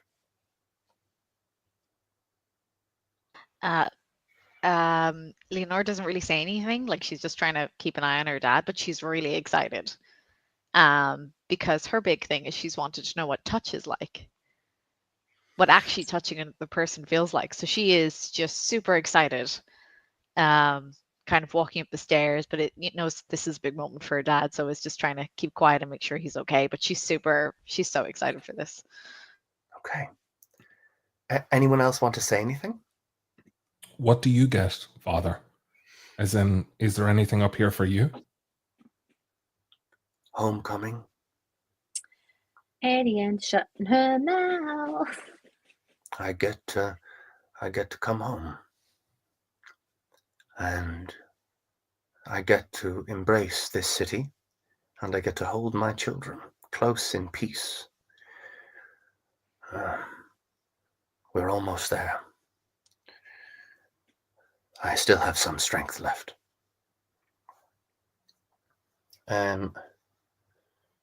Okay. As you come up to the top of this place, at the very summit of Castle Nightshade, there is a luminous golden glow that floods towards your eyes. And as you step towards it, certain details begin to clarify. And Geppetto moves up so eagerly to it. Yes. It's exactly as I knew it would be. And Geppetto waves his hand, and the gold light begins to dim. And as it does so, it reveals a cell with bars. And in the cell is a crumpled old shape. And Geppetto moves up to the bars and grasps them. And he says, Did I do it, Papa? Did I do it right? Yes, Pinocchio, says Geppetto inside the cell, his beard long and haggard. You did very well. You watch as, inside the cell, the old man flexes his hands, and all of you jerk in place. Very, very well indeed. And that's where we'll end our session. So, my friends, at the beginning of the next episode, the finale, we find out what happens next to our 3 puppets. Find us at LitRPG Con, live in Denver, Colorado, where we solve the climax of this event, in which our heroes find themselves in great difficulty. To Geste Lipo, by the way, is an anagram of Geppetto Lies. Oh, Geppetto Lies. I thought mine was better. Geppetto Elites, KT wrote, Geppetto Lies. So at LitRPG Con, we are going to resolve this conflict and see what happens next. And that is on in July, mid-July, and it's going to be on the Sunday, the last day of the con. I think we're the closing event. So my friends, thank you for another session, and we're going to very briefly go around to each player, and you can tell us where we can find you and a little bit about yourself and what you're working on, and I'm sure it'll all be okay. Let's start with Rachel. Jack's a bastard. And you can find me crying in the corner. And if I'm not in the corner, I'm kneecapping Jack. That's it. That's all I have to say. See you at LitRPG Con. KT? I got pretty sus. I was pretty sus about it. Because there's just been stuff he said along the way. And it's where I'm like, this doesn't feel right. So anyway, find me on Amazon and writing books, and I'll be at LitRPG Con, and I'll be trying to keep Rachel from kneecapping Jack. Although, depending, I may assist her. Yes. The wonderful Brian J. Nordon. Yeah, I write Quest Academy. You can find me on Amazon. Book 4 is just released on 23rd of May, and audiobook will be coming out on the 30th of September. And yeah, working on book 6 at the minute. And not referring to Jack at all. Oh, I sent Rachel a message at an hour and 43 minutes ago, being like, is this it? And then she had a fucking meltdown. So it was Geppetto Lies. I got it. I figured it out, and I was like, oh no. I was like, Manny, invisibility, please. Yeah.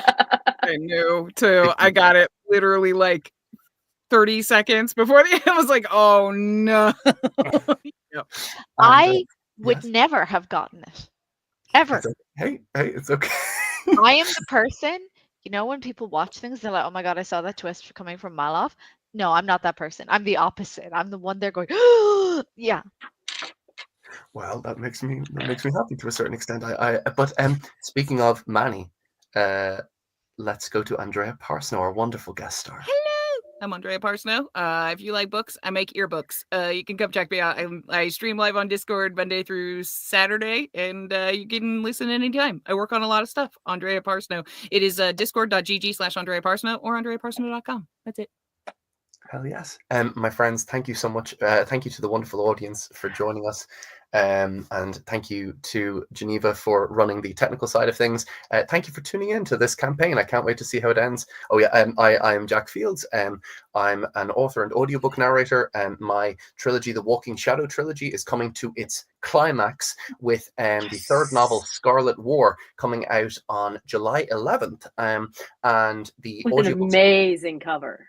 Thank you. And drawn by the brilliant Evan C. Is the artist handle. And those audiobooks for that series are narrated by Tess Irondale and Neil Helligers. They are peerless. They really bring the world to life for the Walking Shadow trilogy. And in my own audiobook career, I've actually just wrapped on my first ever LitRPG finished project.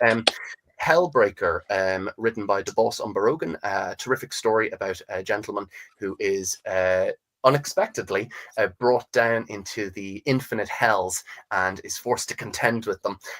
It is like 18 and a half hours of raw blood pumping action, and I had a blast narrating it. And so check that out when that peeks its head on the horizon. I'm really proud of that. That made me happy. So yes, thank you for tuning in. Oh, thank you. Jack, thank you Jack, to yes. Sorry, but could you, in the spectator voice, remind the audience of who our previous guests were? Geneva said about mentioning the previous visitors, but I wanted the spectator voice. Agreed. Okay. Well, I'm going to need a little bit of help here, but we've got Rose Reynolds, obviously Andrea Parsneau, Michael Chatfield, Benjamin Karai. Help me out, gang. It's in the chat. Oh goodness! Oh God! James Hunter. Who else? I think we haven't had Eric Ugeland yet, but I think he's going to be there and might make an appearance, which is great. And then I got the rest. I'm amazing. Jeff Hayes. We had Jeff. Oh, we had the brilliant Jeff Hayes as well. Yes, and and Rose Reynolds as well. One Jeff. How could I forget Jeff, who played a Texan character that was fantastic. But my friends, at this point, thank you so much for tuning in to this penultimate episode of The Last Sunday Squad. I'm we're so going to have mad the at finale.